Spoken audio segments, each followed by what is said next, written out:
Sakura Haruka is a high school student who lives life the way he wants to, but is shunned by his peers in school as a result. Early one morning, a woman is being hassled by a group of guys who have already peaked in life. She's got a carton full of eggs, so she's obviously got places to be, but these guys don't care and keep asking her to come have some fun with them. She refuses and tells the leader that she would smash her eggs into his face if it wouldn't be incredibly wasteful, but she has no time to waste on lowlives like him and his friends, so she will be leaving now. The leader doesn't know how to take no for an answer, so he forcefully grabs her hand, hurting her in the process, which is when Sakura intervenes. At first, he tries to be civil and handle the situation like a reasonable person, so he tells the leader of the boys to pack it up because it's too early in the morning to be doing dumb stuff like this. Unfortunately, logical reasoning doesn't work when your brain is the size of a walnut, so the leader tries to swing on Sakura, only to get his punch cleanly dodged. He then proceeds to get beaten up so bad that the cameraman had to cut away, but once he is back in frame, Sakura is standing over him, calling him and his friends weak. He's not scared of a fight, so if anyone has a problem with him, it should remember that his name is Sakura Haruka from Furin High. Afterwards, he simply begins walking away without saying a word to complete his badass moment, but the girl who had been watching everything happen the whole time finally snaps out of her daze and chases after him. She grabs a hold of his arm and thanks him for saving her, but Sakura is confused because no one has ever thanked him for anything before. His brain short-circuits, so he instantly goes into tsundere mode as he tells her that he didn't do it for her sake or anything. He just got pissed off by the way the guy was acting. The girl ignores his outburst and asks if he is hungry by any chance, which Sakura initially denies, but no one can turn down a good omelette, so he ends up at the girl's restaurant. While making small talk, she realizes that Sakura isn't originally from this town, which explains why she hasn't seen him around before. Recently, there have been a lot of gangs fighting in the area, so normal people tend to steer clear of the area. She introduces herself as Tachibana, but Sakura is still trying to figure out why this girl is being so friendly to him. Most people would be afraid of someone who they saw take on 5 guys easily, but she doesn't seem to care at all. She asks if he's not going to eat the food she made for him since he hasn't taken a bite yet, so Sakura immediately starts eating and he loves it. As he eats, Tachibana comments on how unique he looks since half his face is colored different, but she can tell that it's just the way he looks naturally. Her face gets a little too close, so Sakura freaks out and jumps back. After calming down a bit, Sakura says he's surprised that she doesn't find him weird since most people would call him gross for the way he looked. Tachibana doesn't find his appearance all that strange since she is used to seeing people with much worse fashion choices. But that aside, she asks if his appearance has anything to do with the reason he came here in the first place. Sakura tells her she's right since he came here because the way he looks doesn't matter when it comes to a fight. Furin is notorious for having the most brain-dead students but also the best fighters, so brawls take place every day to decide who's on top. Sakura isn't excluded from the Walnut Brain Society, so a school like this is the only place that he's got a shot at making a name for himself. Tachibana now understands Sakura's motivations, but that doesn't stop her from making fun of him for being so excited for school that he wore his uniform today when Furin doesn't open until tomorrow. Sakura denies it, but his embarrassment only tells Tachibana that she's right about him. While they were bickering, an old man named Yama had just finished his meal and is heading out. But just before he leaves, Sakura notices that he left his bag behind, so he gets his attention and hands it back to him. A little while later, Tachibana comes over and says Yama was thankful for Sakura's help, so he wanted her to give him some candy as a sign of gratitude. Sakura still isn't used to being thanked for anything, so he asks why the people here are being so nice to him. Normally, people would take one look at him and think he is a delinquent, so they'd be on guard. One time, he tried to return someone's wallet, but he got the cops called on him because the person accused him of stealing it. Tachibana tells Sakura that he made the right choice coming to Fujin, but as he is now, there is no way he's beating anyone, let alone becoming the top dog, and that all because of one thing. He may be strong, but he is alone, so he's gonna get his ass jumped. Hearing her say he's alone strikes a nerve with Sakura, so he angrily states that he is not weak, so there's no reason for him to rely on other people just to win a fight. She admits that Sakura may have the strength to back up his claim, but it would be best if he goes to meet some other kids from Furin, then he will understand what she means. While walking home, Sakura finds himself confronted by the gang leader from earlier, and this time he has brought the entire squad for the sole purpose of jumping Sakura. He isn't really in the mood to deal with this right now, so he just tries to ignore them and walk away, but the leader stops him just to start making fun of the way he looks. Honestly, this is what Sakura was waiting for, since this jerk is the kind of person he has been dealing with his entire life. They always look at him with disgust, so he has given up on trying to fit in. People just make assumptions based on what he looks like, so if the world wants him to be a delinquent, he's going to do just that. He punches the leader straight in the face once more and proceeds to take on the entire gang all at once, and he's actually winning. They keep coming after him, but even though some of them are armed with bats, he continues to avoid their attacks and single-handedly drop the average IQ score among the gang members with the brain damage he's inflicting. While all this is going on, Tachibana was inside her store cleaning up the dishes, and while I've got nothing against her, this dumbass decided it was a good idea to go outside and check what's going on. Well, she gets grabbed and held at knife point so they can use her as a hostage to get Sakura to let his guard down. However, as soon as Sakura sees Tachibana in danger, he pulls off some cool acrobatics and drops the guy before he ever had the chance to use his knife. One guy tries to sneak up behind Sakura, but he's not going to call for something as cheap as that and roundhouse kicks the guy's face into a wall. He continues beating them down, but having to protect Tachibana is really limiting the amount of damage he can do, and if this keeps up, he's going to get overrun. He doesn't even know why he bothered helping her in the first place, since he barely knows her. As he continues fighting, one of the guys he had knocked out before regains consciousness and grabs the knife that had been thrown to the floor, slashes Sakura's ankle. He then almost gets his head smashed in by a guy with a bat, but he manages to stay back at the last moment, although with his injured ankle, his mobility is going to be limited. He has no chance of evading the next attack, so he just braces himself for the inevitable beating he's going to get. However, before the bat can make him even dumber than he was before, he gets saved by a guy who was also wearing the same Furin uniform as him. The guy thanks Sakura for protecting Tachibana, and she looks happy to see him. He asked her not to tell their boss that she was in danger so he doesn't flip out, but now that he is here, he'll make sure the situation gets handled. He grabs the bat from the gang member and elbows High-Face so hard that he gets put down for a compulsory nap, after which he then turns to the rest of the people there as his friends arrive. These punks have made a mess of the town with their antics, so they are going to have to pay for it. The gang is understandably scared since they were already barely winning against one guy, but now they've got to deal with 4 more. There's no backing out at this point, so they all attack at once even though they know they got no chance at winning.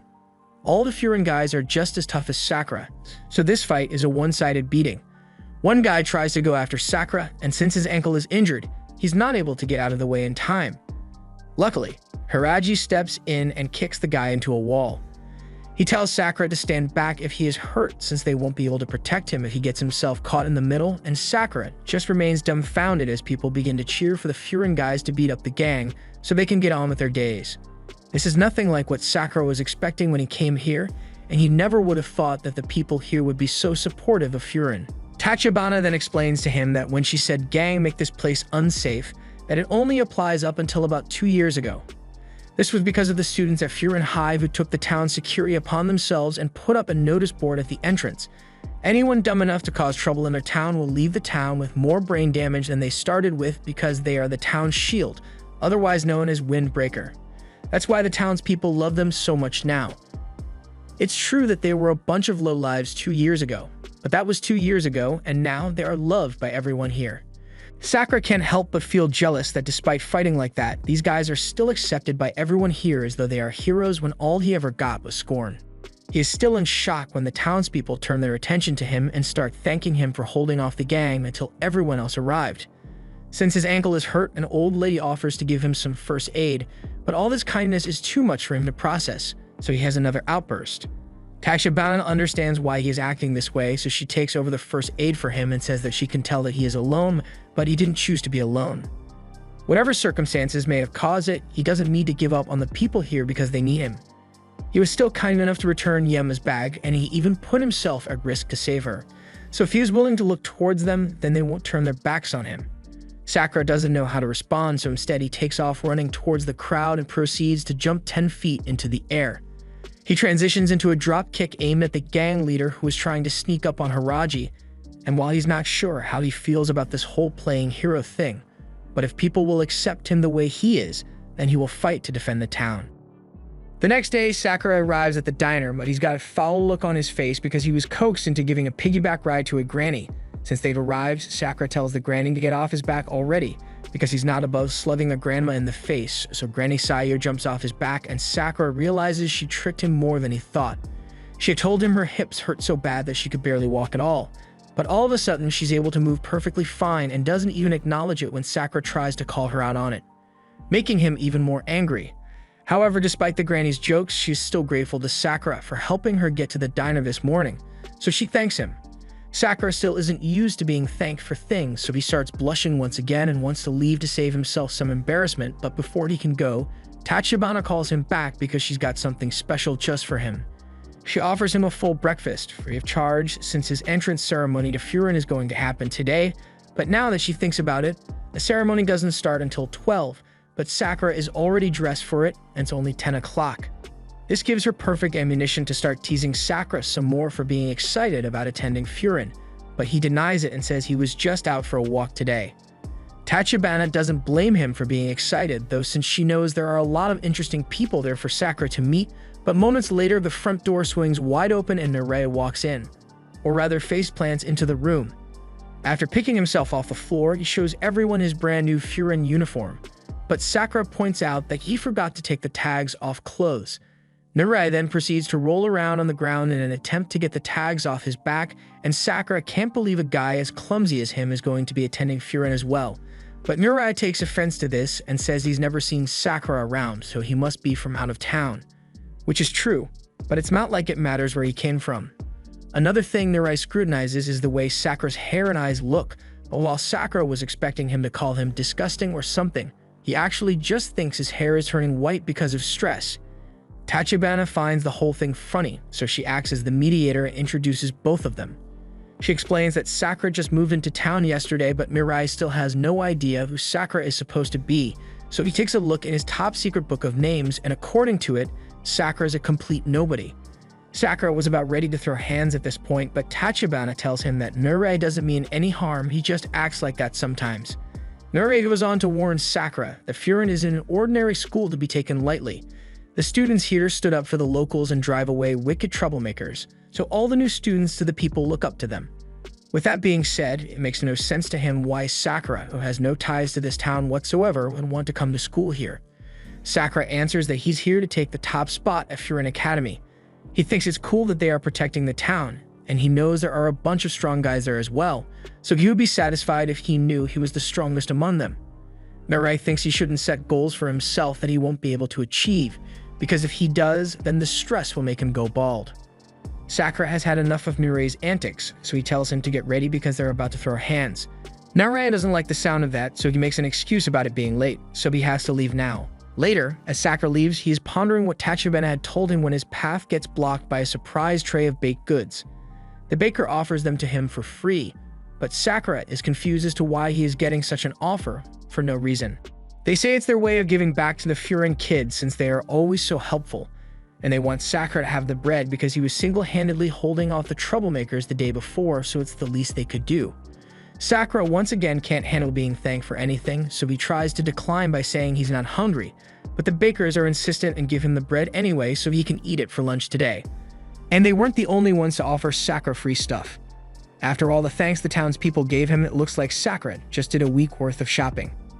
It still isn't clicking in Sakura's brain that some people are just nice when you help them out, so he thinks this town must really be messed up. But then again, maybe he was just assuming that they would never treat him like a member of the community. He thinks about it for a moment, but then he gets startled by a girl calling out to him from behind because she needs his help. In a dark alleyway, we see Nareya getting the shit kicked out of him by a group of hoodlums, and they say it's because Nareya interrupted them while they were trying to raise up that girl that we saw ask Sakura for help. The situation is pretty similar to what happened with Sakura the day before, but the only difference is that Nareya interfered knowing damn well that he can't handle a one-on-one, let alone a 1-5 fight. The leader of the guys calls Nareya pathetic for losing a fight so easily, but he's going to leave now since there's nothing more for him to gain by being here. But Nareya won't let him go for some reason and grabs into his shirt. The guy thinks this is just sad now since Nareya has no shot at taking him down. But if he keeps being annoying like this, he's going to have to take this fight seriously and beat Nareya to a pulp. Nareya refuses to give up and begins reciting the Furin school motto to purge all evil as if he thinks it will give him a power-up. But we all know power-ups only come from flashbacks if the bully is about to knock him out so he can't pester them anymore. However, before the hammer fist comes down on Nareya's head, he is saved by Sakura, who comes flying in with a kick to the face. Narei doesn't understand why Sakura would come here to save him despite them barely knowing each other. But Sakura isn't here because he wants to save him, he just really hates people who enjoy picking on the weak in large groups, so he's going to take care of them. Narei tries to warn him not to get involved since he can't possibly take on 5 guys at once, but moments later the 5 guys are all laid out on the ground and Sakura is still standing.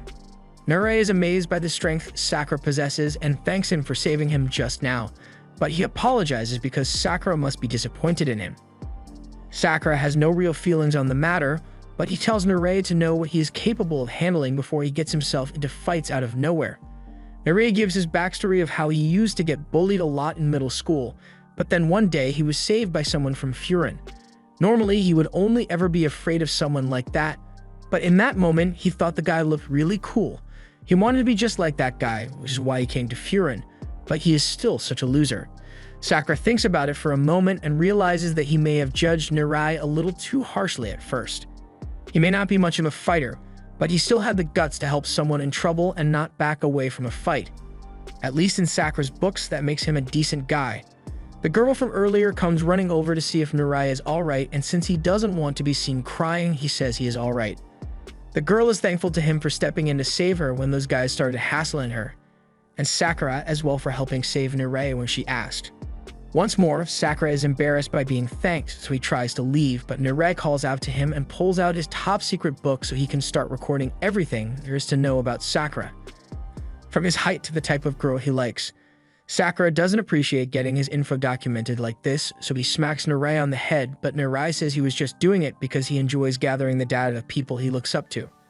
And that gets Sakura to let him hang around since he's not that bad.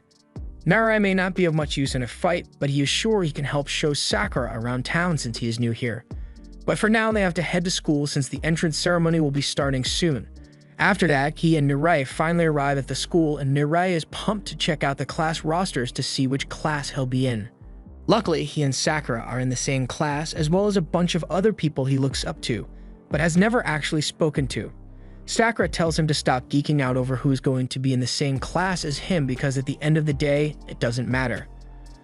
But after Narei takes another look at the class rosters, he sees something that wipes the color off his face. As they walk up the stairs to class, Narei pleads with Sakura to try to be friendly with the people in class so he doesn't cause any problems, but there's no way he's going to pander to anyone for no reason. Narei just wants him to show everyone that he means no harm since he comes from out of town and may not be accepted right away. But Sakura is already warming up for a fight, exactly what Narei does not want him to do. One wrong move and the whole class may see him as an enemy of Furin, at which point the entire school will turn against him. But Sakura doesn't see a problem with that since he came here to get to the top of the school, so it wouldn't matter to him if everyone came at him at once. Upon entering the class, there's a whole spectrum of students, including the one in the back who's just doing pull-ups. Everyone starts staring daggers at Sakura, and he's liking the way things are going since the class looks like they mean actual business. He gets approached by one eye patch-wearing dude, and he seems to be pretty nice. This is Shuo, and he's inside Mirei's top-secret book, so you know he's got to be cool. However, the eye patch is just for show though. But that's enough discussion about himself, so if he wants to hear about Sakura. Sakura was ready to start fighting immediately, but he is surprised when Sue just patting him on the back and telling him he did a good job defending the town yesterday. Seeing Sue being friendly with Sakura, all the others in class become interested in him and ask what he did. Sue explains that he was the one who single-handedly held off that gang that attacked the town, so they all have a good amount of respect for him immediately. And Narei is glad because this means Sakura won't have a target on his back. However, when he's asked why he came here, Sakura answers honestly and says he came to get the top spot at the school, and after saying that he now has the attention of all the heavy hitters in class. Most notably Sugita, who chucks a desk out of nowhere and threatens to crush Sakura, but Sakura was already looking for a fight, so this works out well for him. Sagashita is well known in this school and has been visiting long before he officially joined. His talents were recognized, so he was allowed to be called a member even while he was still only in middle school.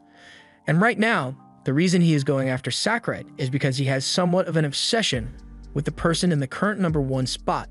So whenever anyone says they want to challenge that guy, Sagashita goes apeshit crazy. One of the students pleads with Sue to stop Sagashita before he kills the new guy, but Sue didn't come to school today to put himself within punching range for no reason. As Sakura is still fighting, he accidentally slips on some white liquid on the floor, so Sabeshita tries to take full advantage of the blunder and wins up a haymaker. However, his punch catches nothing but air as Sakura has already recovered and leans back into a backflip kick across Sabeshita's face. It looks like Sakura is really enjoying the fight, but if Sabeshita is really just acting out of loyalty to someone else, then Sakura doesn't believe he will ever be able to beat him. The fight was just about to continue, but then the speaker went off and a voice addresses all the new Furin students rather loudly. Sakura finds it annoying that a perfectly good fight got interrupted, so he wants to keep it going. However, everyone in the class seems to have their attention glued to the speaker, and Sakura finds out why in a moment. The person introduces himself as Hajime Umemiya, the current top dog of Furin Academy, so Sakura is excited that he finally gets to hear from him. However, Umemiya seems to be a lot more clumsy with his words than Sakura expected because he flat out forgets the whole speech he was meant to give. Instead, he just goes on a tangent about how it would be nice to go to the beach and eat some shaved ice, and despite how awkward it is to listen to this, no one can say anything about it because they'll have to deal with Sabeshita. That aside, Umemiya goes on to say he wants everyone to get along, but he knows there are bound to be disagreements between students at some point, so he won't ask that they all become best friends. But surely no one would be dumb enough to start a fight on the first day of school, and suddenly Sabeshita regrets throwing that desk a whole lot. Before he ends his public address, Umemiya has one last thing he wants to say to all the students, even though they probably already know. It is their job to protect the town. The people there trust them to be their shield, so they must live up to their expectations and guard them with everything they have. Sakura is surprised that someone could command so much respect without even being in the room to begin with. He finds it hard to believe that Umemiya was able to foster this kind of solidarity among the students here simply by being a strong fighter, making him even more curious to find out what kind of guy Umemiya really is. Now that the fighting has stopped, Sue slides in and asks if Sakura and Sabeshita are ready to make up yet, but Sakura sees no reason why he should forgive Sabeshita since they haven't settled the score yet, plus Sabeshita was the one who attacked him first to begin with. To mediate, Shuo makes valid arguments that Sakura shouldn't go around holding grudges if he actually wants to make it to the top, and Sabeshita shouldn't have gone and started a fight out of nowhere when he knows Umemiya would not have liked that. So after listening to Suo's logic, Sabeshita stretches his hand out to Sakura for a handshake, and Sakura does the same. Although, that doesn't mean they are friends all of a sudden. As soon as the handshake is done, Sakura gets swarmed by his new classmates, who all want to congratulate him on how amazing he was for being able to land a solid hit on Sabeshita. As Sakura was messing around with his classmates, a guy suddenly bursts in and tells everyone that it's time to head out. Sakura doesn't know what he means by that, and he is even more confused when he ends up having to paint a wall. 30 minutes earlier, after that guy called them all out to the courtyard, Sakura was pissed that he had to leave the classroom right after he got there, but the guy doesn't want to hear it since if they end up being late, then he is going to get yelled at as well. They look over to the edge of the courtyard and spot Haraji yelling at a bunch of students for taking too long to get down here. Sakura recognizes him from the fight yesterday, and Mirai is shocked he actually knows Haraji, so Sakura explains that he has met him when he saved Kotoha from that gang. But as soon as Haraji hears this, he comes racing over and grabs Sakura's face, driving him away to talk in private. Haraji doesn't want Sakura telling anyone that Kotoha was in danger here today, because if Umemiya finds out that Kotoha was in danger, there's going to be hell to pay. And as he says this, he reaches into his jacket pocket, which puts Sakura on edge, but he was just pulling out stomach medicine because he can't handle all the stress dealing with Umemiya causes. Haraji walks away after that, leaving Sakura incredibly confused, and as soon as he returns to Mirai, he is bombarded by questions about what Haraji is like. The only thing Sakura can say about him is that he is pretty weird, which Mirai immediately jots down in his top secret book. Sakura doesn't understand why he cares so much about getting info on Haraji, so Mirai explains that Haraji is one of the 4 Heavenly Kings of Furin Academy under Umemiya, and each Heavenly King has their appointed captains for each class. After explaining how they will be grouped up, Haraji tells them that they are moving out so they should follow him. Sakura still doesn't know what they are even meant to be doing, so he is finally informed that they are going on patrol. Sakura doesn't really have a problem with going on patrol, but he does have a problem of having to do it with Sabeshita. Haraji didn't really want to have to deal with them, but Umemiya asked that he keep an eye on them so they don't start fighting again. Sakura complains that he wasn't the one who started the fight, but Haraji doesn't care at all. After Sakura has calmed down, he asks why they say they are on patrol when this seems a lot like they are just strolling through town. If they are meant to be protecting the town, then Sakura thinks it would be more efficient to go around and look for people who are causing trouble so they can beat them up. Hiraji calls Sakura an idiot for thinking something like that would be effective at reducing crime because that's just raiding. And walking around has its purpose because people knowing that the Furin students are around will keep the smaller groups of troublemakers away. Just then, Hiraji notices an old lady climbing on a rickety old ladder, so he steps in to keep her from breaking her hip, and all of a sudden, the entire group is helping repaint the storefront. Sakura doesn't understand how he ended up doing this, but it's all part of being a member of Furin. Once they are all done painting the walls, they receive many thanks, as well as some delicious snacks for the road. As they leave, Hiraji addresses what Sakura has said earlier about thinking what they were doing is boring, and Hiraji can understand why he thinks that way since he was the same before, but now he has come to learn that being needed can be pretty fun as well. After walking for a while, they end up in an alleyway which gives off a different vibe. It has a dog drawn over it, which Sakura thinks is ugly, but Mirai cautions him not to say things like that so close to the border because they don't know where those guys may be hanging around.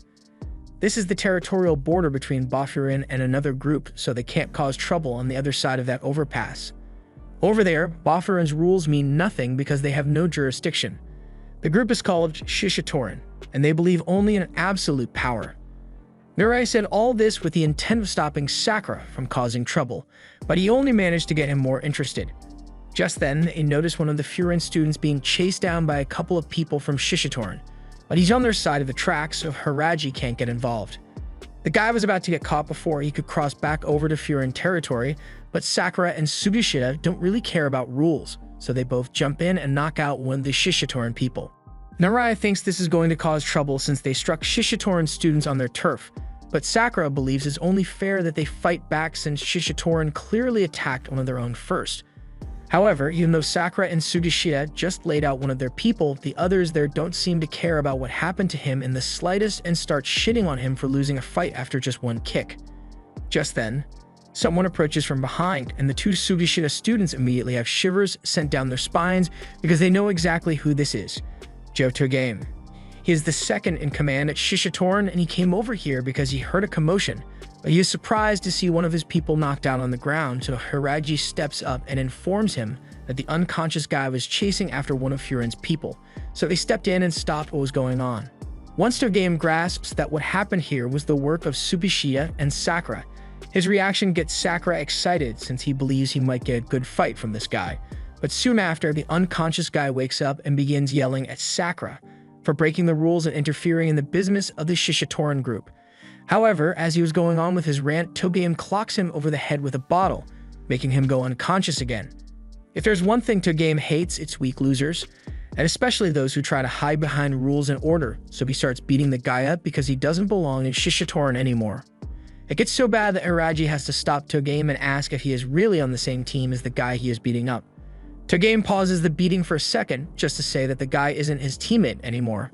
He just lost a ranked match and got demoted to Silver 2, so he is no longer welcome as a member of Shishitoran, which is why Togame is revoking his cool jacket. After listening to everything Togame has to say, Sakura has heard enough and now thinks he is really lame. He beats up the weak so he can call himself strong, so Togame is a huge letdown. Everyone thinks a fight is about to break out, but while Togame is definitely pissed off, he decides that he'll beat Sakura up on a better stage, so he's going to leave for now, but he'll be sure to remember his face. After that is over, Narai starts screaming because Sakura and Sugishita may have just done something that will lead to an all-out war against the Shishitoran people. And if Sakura hadn't provoked him at the end, he may have been a little more forgiving of the attack they did. Hiraji doesn't think that could have happened because Togame isn't as easygoing as he may appear. Among the Shishitoran, he is easily the most territorial, so there's no way he would ever forgive an incident like this. Regardless, Hiraji admits that he should have been the one to step in and save the kid, so he apologizes for not doing anything when it counted. For now, they should all head back to the school so they can report to Yumemiya. Hiraji is dreading having to give the report, which gets Sakura further intrigued to find out what kind of guy Yumemiya actually is. But once they finally get to the roof and meet him, he seems like a really nice guy. Hiraji approaches him and says they've got a problem on their hands, but he says he already knows all about it. That makes no sense since nobody could have told him about what happened yet, but it turns out that he's just talking about his plants. The others are starting to understand why Hiraji hates having to report to Yumemiya now, and it's because he never listens to anything you tell him. Sakura tries to get his attention, but Sagashita gets angry that he would dare try to communicate with his idol, so he was ready to start fighting again, until he remembered Yumemiya is right here and wouldn't approve. They all end up sitting down while Yumemiya explains all the plants he has been growing, when they really should be talking about the real issue here. Sakura can't even tell the difference between the plants anyway, and while he's definitely a good guy, Sakura is more confused than ever about why so many people respect Yumemiya so much. After a while of listening to his plant lecture, the kid who got beat up speaks up and starts explaining what happened today. He says he saw a shoplifter stealing in town, so he chased after the guide, but before he knew it, he had gone too far and ended up in the Lion's Head territory. They were chasing him down and there was no way he could have ever managed to outrun them, but just as he was about to give up, he was saved by Sakura and Sagashita. He admired the Furin students so much that he tried to be like them, but he only ended up sparking a clash with the Lion's Head and getting everyone involved, and for that, he is truly sorry. Yumemiya calls Sasaki by name and tells him thank you for doing what you did. Sure, he may have inadvertently caused a war, but he did it while trying to protect the people of this town, so he has nothing to be sorry for. As for the war, he doesn't have to worry about it since Yumemiya says he will personally handle it. But that aside, he really wants to know how Sakura and Sagashita saved him, so Sasaki explains that they kicked one of the guys off his feet. Yumemiya knows the Lion's Head people won't like that one bit, but he's got to admit that finds it pretty funny. Hiraji apologizes since all this happened while he was meant to be looking after them, but Yumemiya doesn't blame him for it since mistakes happen all the time and Narai rats Sakura out for making things worse by taunting Togame. So Sakura explains that he couldn't stand the fact that Togame was talking about strength being the only thing that was important while only beating him on the weak, so he said it to his face. Yumemiya understands what happened, so he gets up and Sakura thinks he wants to fight, but he actually just gives him a pat on the head and says he was thinking the same thing since those guys have a terrible mindset. On another note, he heard about what Sakura did on Main Street yesterday and today he saved Sasaki, so Yumemiya thanks him for looking out for the people here. Sagashita is jealous that Sakura is getting so much attention and Sakura feels a strange feeling of relaxation from around him. He is starting to understand why people are drawn to him all the time, and that's because he has a presence that would make anyone feel safe.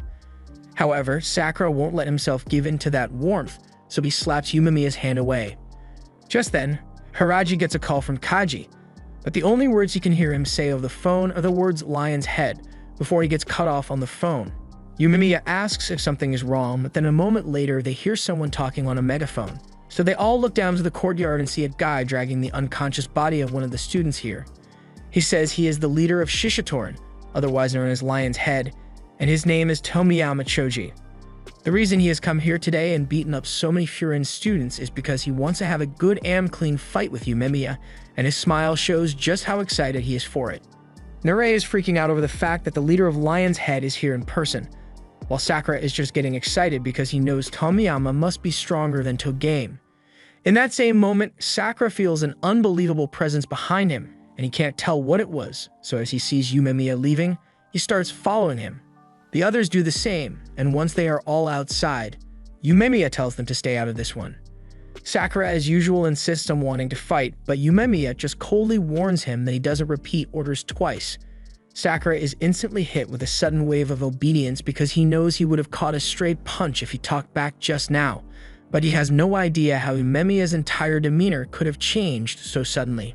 He approaches Tomiyama and calls him out for still holding one of the Furin students by the hair, but Tomiyama simply acknowledges it and laughs straight in Yumemiya's face about what he did. Sakura thinks this guy must be insanely strong, or at least just insane to have the guts to mock Yumemiya to his face like this, and all he really wants right now is to face Yumemiya in a 1 versus 1 since he's got a good excuse for it after what Sakura and Sagashita did. Yumemiya just stands still while Tomiyama circles him, still asking for a fight, but then he speaks up and says that while it may be true that Furin made the first move by knocking out that guy under the bridge, but clearly Tomiyama has done much worse in retaliation, so he thinks they can call it even now. Tomiyama agrees that what he has done is enough to at least call it even for now, but that doesn't mean things have been settled as he throws a kick at Yumemiya's face. Yumemiya caught it, but Tomiyama wasn't actually going for a sneak attack, he just wanted to start another conflict if he has a reason to fight Yumemiya. It doesn't make any sense why he wants to fight so badly, so Yumemiya asks what his goal is in doing all this. Tomiyama answers that it's not necessarily because he wants to fight, but rather he wants Yumemiya. Over at Lion's Head, it has been really lonely for him, ever since he became the top dog, but Yumemiya, on the other hand, has no shortage of friends to have fun with, so Tomiyama came up with a rational solution to come here and take over all of Furin so he can have fun too. Yumemiya can sympathize Tomiyama's point of view, but before he could even attempt to talk things out with him, some other members of Lion's Head show up, and while Tomiyama is confused why they are here since he didn't call for backup, they tell him that it was a bad idea to go assaulting Furin High on his own like this.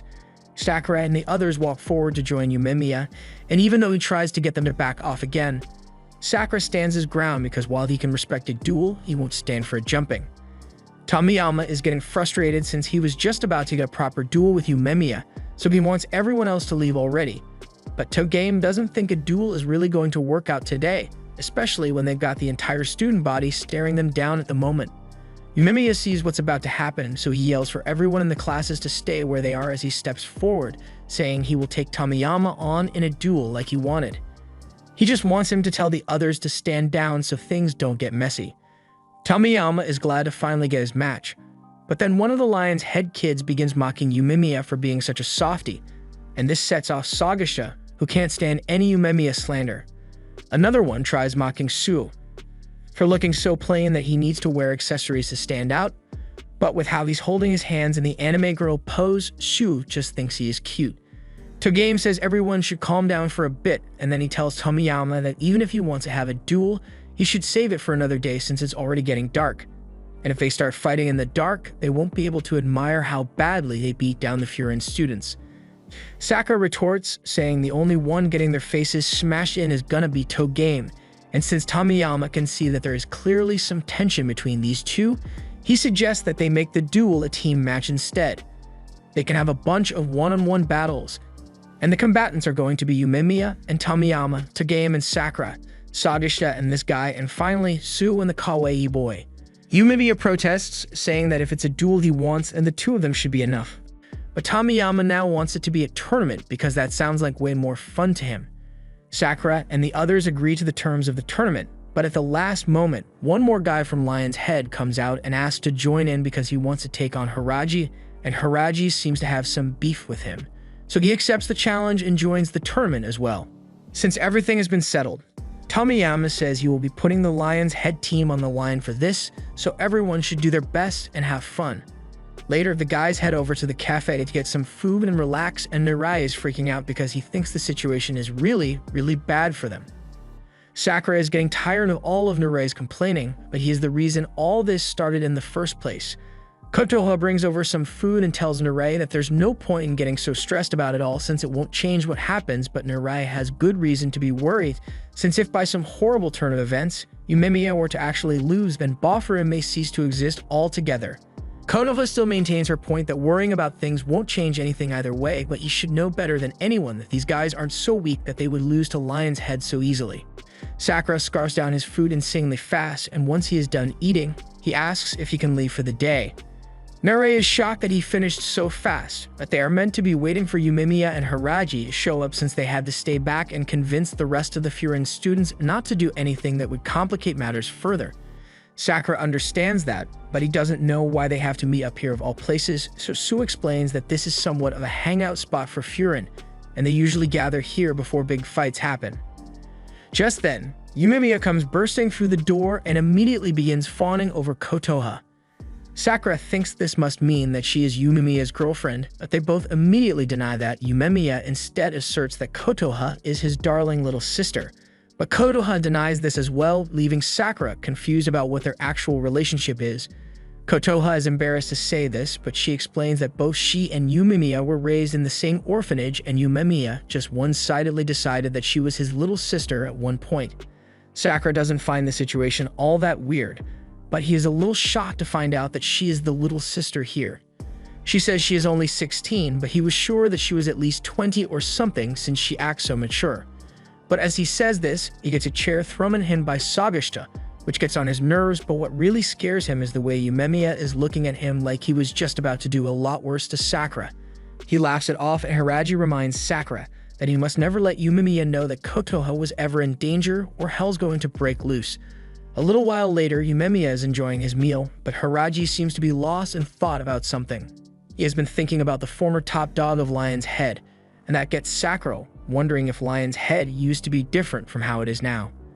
They believe in strength alone, and they certainly had a bunch of hotheads on their team, but they would have never done something as cowardly as chasing a middle schooler to beat him up. Fury even had an all-out brawl with Lion's Head once, but it was oddly satisfying for everyone involved.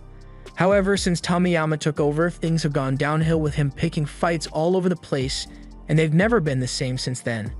Yumemiya thinks it has to be Tomiyama's fault, although he's not sure about the specifics, but if they fight tomorrow, then they'll be able to find out since punches are sometimes the only way guys like them can communicate. Closing time rolls around, so Kotoha closes up shop and everyone is about to head home, but before they leave, Sasaki takes a moment to formally thank Sakura for stepping up to save him when he was in trouble, to which Sakura gets embarrassed again. By the next morning, they all arrive at the bridge and head into the Lion's Head territory for the tournament, and Tomiyama and the other Lion's Head members were all waiting to get things started. Since all the participants are here, Tomiyama excitedly tells them to follow him so that they can get things started. As Sakura and the others walk along the streets, he notices that Lion's Head's turf is made up almost exclusively of bars, so Mirai explains that this place is the biggest bar district in the area, and it is said to be really lively at night, but also pretty seedy. That information was useful and all, but now that Sakura thinks about it, why is Mirai here in the first place? He can't fight, so he has no reason to follow them to the tournament. Mirai argues that he was present during the initial brawl that started this whole thing, so he is just as much involved as they are. And besides, he is still a member of Boffurin, so even if he can't protect others like they do, he wants to at least be able to protect himself. So to do that, he wants to learn as much as possible from them.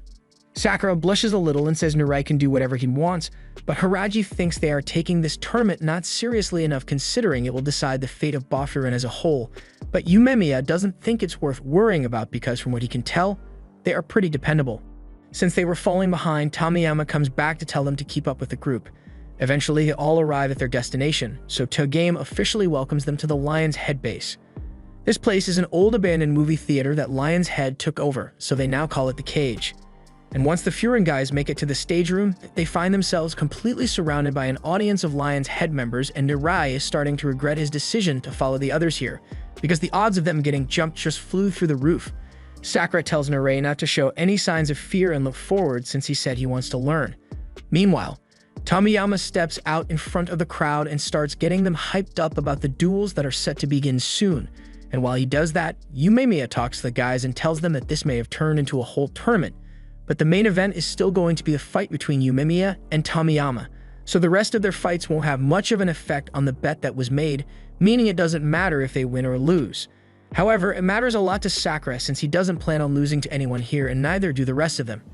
Yumemiya is glad to have such dependable friends to support him, but as he turns to face the stage, Tomiyama is calling out to him so they can start fighting immediately. However, Togame interrupts and says they can't start the tournament with the bosses of each group since that is just poor entertainment planning. So instead, this guy asks if he can go first since Sagisha has been staring at him with rage in his eyes for a while now, and it's starting to really piss him off. On Sagisha's end, Yumemiya tells him that he's fine with him fighting in the first rounds, so he turns around to follow the guy onto the stage. But before he walks out, Sakura gets his attention and tells him that they still got their own score to settle with a rematch. But Sakura would never want to fight someone who would lose to these losers, so basically he is telling Sagisha to try his best to win. Sagisha doesn't respond and just turns away instead without saying a word. The fight is finally about to begin with Sagisha and Arima facing each other head to head. Meanwhile, in the audience, Mirai is going through his book of fighters and he finds a record of Arima once having broken several ribs of a guy he was fighting, all with a single punch. That punch must have had some insane power behind it, but Sue doesn't seem worried since Sagisha is pretty similar in terms of capabilities. However, Yumemiya doesn't think it's fair to lump Sagisha and Arima together since they are nothing alike. On stage, Arima can tell that Sagisha is filled with rage and just waiting for the match to start, so he decides to use that to his advantage and looks over to Yumemiya, before yelling his name out as if something is wrong. Due to Sagisha's Yumemiya fixation, he was obligated to look to make sure his idol was okay. But as soon as gaze was averted, Arima immediately ran forward and punched him square in the face while mocking him for being dumb enough to look away during a fight. However, Sagisha is still standing after taking a straight punch while he was off guard, so Sakura and Yumemiya aren't really worried about the fight. Arima still seems to think he is on the winning side of this fight, but once Sagisha grabs his arm, I'm sure Arima started regretting his prior decision a lot. Sagisha is enraged that Arima would dare use Yumemiya's name as part of such a dirty trick, so he palms Arima's face and slams his body into the floor so hard that he now identifies as a floorboard. The crowd has gone silent as they just witnessed one of their own get completely violated, so they all start chattering amongst themselves because they know they ain't built strong enough to take a hit like that. There's a serious mood in the theater, but the silence is broken up when Tomiyama begins to clap for Sagisha's flawless victory. Togame has a cold and calculating look on his face, which is heavily contrasted by Tomiyama's excitement to get a chance to fight someone as strong as that. He pulls Tomiyama back into his seat and tells him to just behave himself and wait for his turn. Mirai can't believe how little concern Tomiyama and Togame are showing for Arima after he just got beaten, and they are even praising his opponent for being strong on top of that, so he knows these guys have a few screws loose in the head. Sagisha returns to his seat and is welcomed back by Yumemiya, who congratulates him on his overwhelming victory, but it's not like he expected any other outcome from someone as sturdy as him. Narai is still in awe of the durability Sagisha has to be able to tank a punch like that and keep going, but Sakura isn't surprised since he already expected as much since he has fought Sagisha before. But it's not like he respects him as a fighter or anything. Yumemiya is glad things are going well, but then he looks over at Togame and Tomiyama, and Togame seems like he's thinking hard about something. After a moment, both he and Tomiyama get up so they can start the next round, but before any of that can happen, Tomiyama calls over two random guys from the audience and tells them to go dispose of Arima's body so he doesn't have to look at it anymore.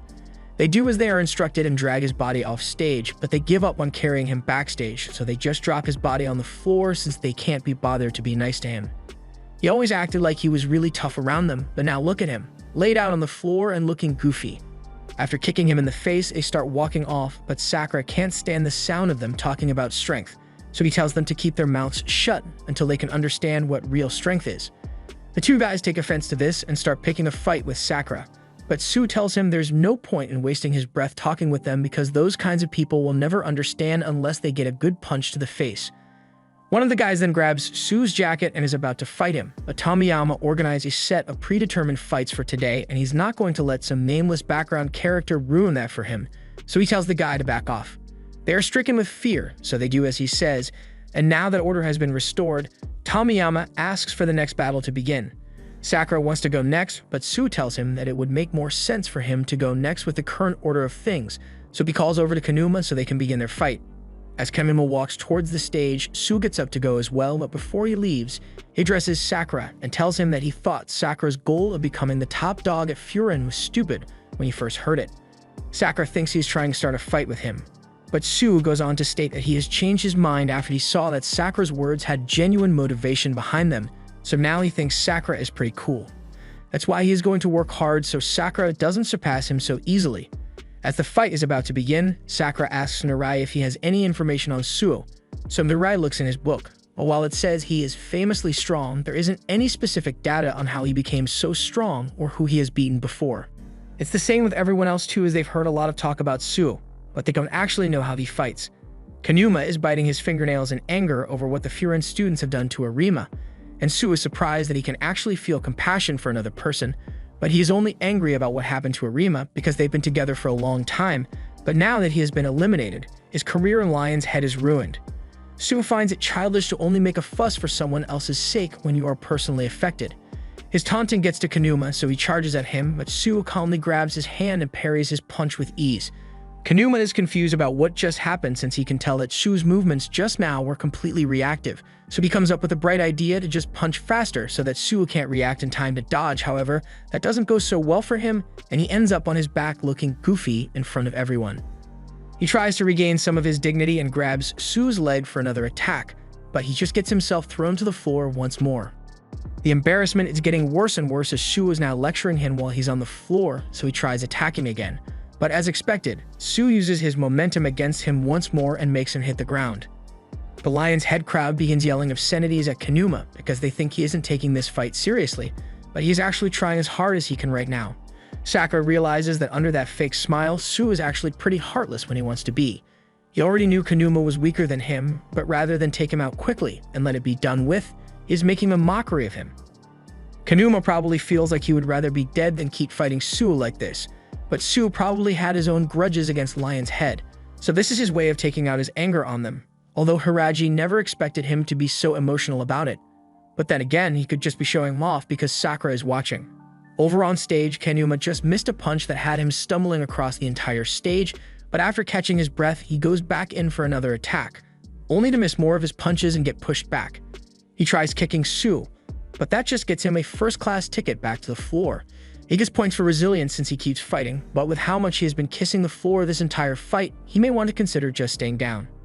The Lion's Head people have now completely turned on Kanuma, and he knows what's going to happen to him if they view him as weak, and after seeing the look of disappointment on Togame's face, he throws a tantrum and gets back up to try and attack Suo. However, that doesn't work out in his favor as Suo throws a kick but stops inches away from his face. He then tells Kanuma that he knows exactly what he is thinking about right now. He is imagining himself in the exact same position as the people he had made fun of, and he probably doesn't like it.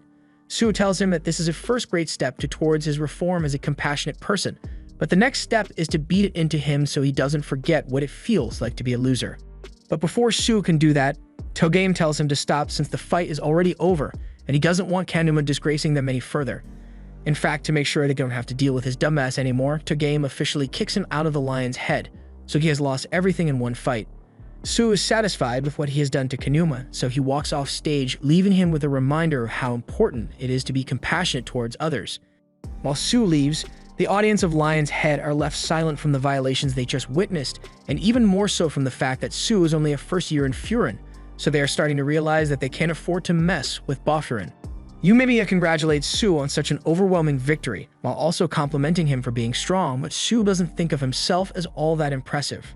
Narei, on the other hand, couldn't be more impressed as he has never seen someone move like Suo. He asks if it was Kung Fu or some other type of martial arts, but Suo can't really answer that question since he doesn't know. His instructor was self-taught, so he kind of mixed in a bit of all the martial arts. That aside, Hiraji mentions how surprising it was to see Suo acting so emotional, and he is a bit embarrassed that he went so far as to humiliate Kanuma, but he says he did it because of Sakura. Sakura doesn't want to be blamed for Suo's actions, but he does warn Suo that he had better take the fight seriously if he ever fights with him. Narei is finding it a little repetitive that all Sakura can think about is fighting everyone, but Suo doesn't really want to fight with him since he thinks Sakura would be a pain to deal with in a real fight. Hearing this, Sakura loses his temper and almost jumps on Suo. So Narei has to use all his might to hold him back, and Yumiya is just glad that everyone is getting along well, if you can call this getting along anyway. Just then, they notice Kanuma, who is in the process of dragging his best friend's unconscious body across the floor, and he looks like a completely broken man. Once Arima finally regains consciousness, he looks over to Kanuma, who seems like he's on the verge of going crazy, so he crawls over to him and asks if he lost his fight as well. The only words Kanuma can bring himself to say are it's over, because now that they've both lost fights in front of all the members of Lion's Head, they'll be punching bags for everyone else from now on. Tomiyama is still as excited as ever, so he now wants to fight Suo as well, but Togame wants things to go in order, so he asks who wants to go up next for their fight. Sakura finally thinks it's his time to shine, but as he stands up and turns to Togame so they can head onto the stage, someone else stands up and he points straight at Hiraji because he wants to fight him next. Hiraji still has beef he wants to settle as well, so he apologizes to Sakura because he needs to take the next fight. Sakura isn't having it since both of the other first years got their chance to fight, so there's no reason his turn should be skipped over. Hiraji brings up the fact that Sakura is meant to be fighting Togame, but he doesn't look like he is ready to fight yet, so Sakura needs to wait a little longer. Since Togame is the second in command at Lion's Head, normally it would be Hiraji's job to fight him, but that doesn't mean he doesn't have faith that Sakura could win. The compliment immediately quells Sakura's anger at Hiraji, but he's still pissed at the other guy for cutting in line and calling Hiraji out like that. Narei thinks the guy may know Hiraji from somewhere, but none of them know why they have beef since Hiraji doesn't talk about himself much. Meanwhile, as Sako is making his way up on stage, Tomiyama wishes him good luck in his fight, but Togame is a little condescending and asks if something happened between him and Hiraji since Sako usually never gets into fights willingly, but he just ignores Togame and keeps walking. Once the two were standing across from each other, Hiraji starts a conversation by saying Sako has grown since the last time they saw each other, but it's a shame he's in Lion's Head now since this fight is unavoidable at this point. Sako remains silent throughout, and Tomiyama is bored of all the talking, so he yells for them to start fighting already. Since they're starting, Hiraji puts his hands up and Sako immediately charges at him with a flurry of punches and kicks, but Hiraji is able to expertly block them all. Sako keeps piling on the pressure with his attacks, but at the end of his combo, no damage has been done to Hiraji. Sako backs off for a bit and tells Hiraji that he shouldn't look down on him like he used to, since the Sako he once knew is gone, and he's going to prove it here. He charges back in with a frontal kick and Hiraji counterattacks as well, but neither of them seem to be making any headway in the fight, as neither have landed a decisive blow yet. Then, in the middle of one kick, Sako grabs his own leg and redirects the kick, narrowly missing Hiraji's face, and Hiraji is really impressed. Narai is panicking because Hiraji is on the defensive and Lion's Head is really rooting for Sako to take down Hiraji. Even Togame is amazed by how good Sako's fighting skills are, but Tomiyama doesn't think it is all that strange since he personally appointed Sako as one of his 5 fingers. Togame has to admit that while he may not understand Sako as a person, he has fought the most out of everyone here and even nearly burnt himself out when he first joined Lion's Head. Back to the stage, Sako is still dodging Hiraji's attacks, but he's taking the time to call them out for lacking any flair in his attack pattern and solely relying on raw strength. According to Sako, Hiraji hasn't changed one bit, but Hiraji can tell that Sako has changed quite a bit, especially with how talkative he is being right now. He remembers Sako never speaking a word the whole time he was teaching him how to fight, but Hiraji bringing up the past annoys Sako and makes him charge at Hiraji one more time, but now he has sped up quite a bit. So much so that he manages to catch Hiraji off guard and knock him back with a kick to the face. Everyone is shocked to see Hiraji knocked out so easily, and Sako is standing over his body, wondering when Hiraji got so weak. He blames Hiraji's weakness on hanging out with all these Furin clowns, and Sakura starts getting angry, but not at Sako, but rather at Hiraji for letting himself get dropped so easily.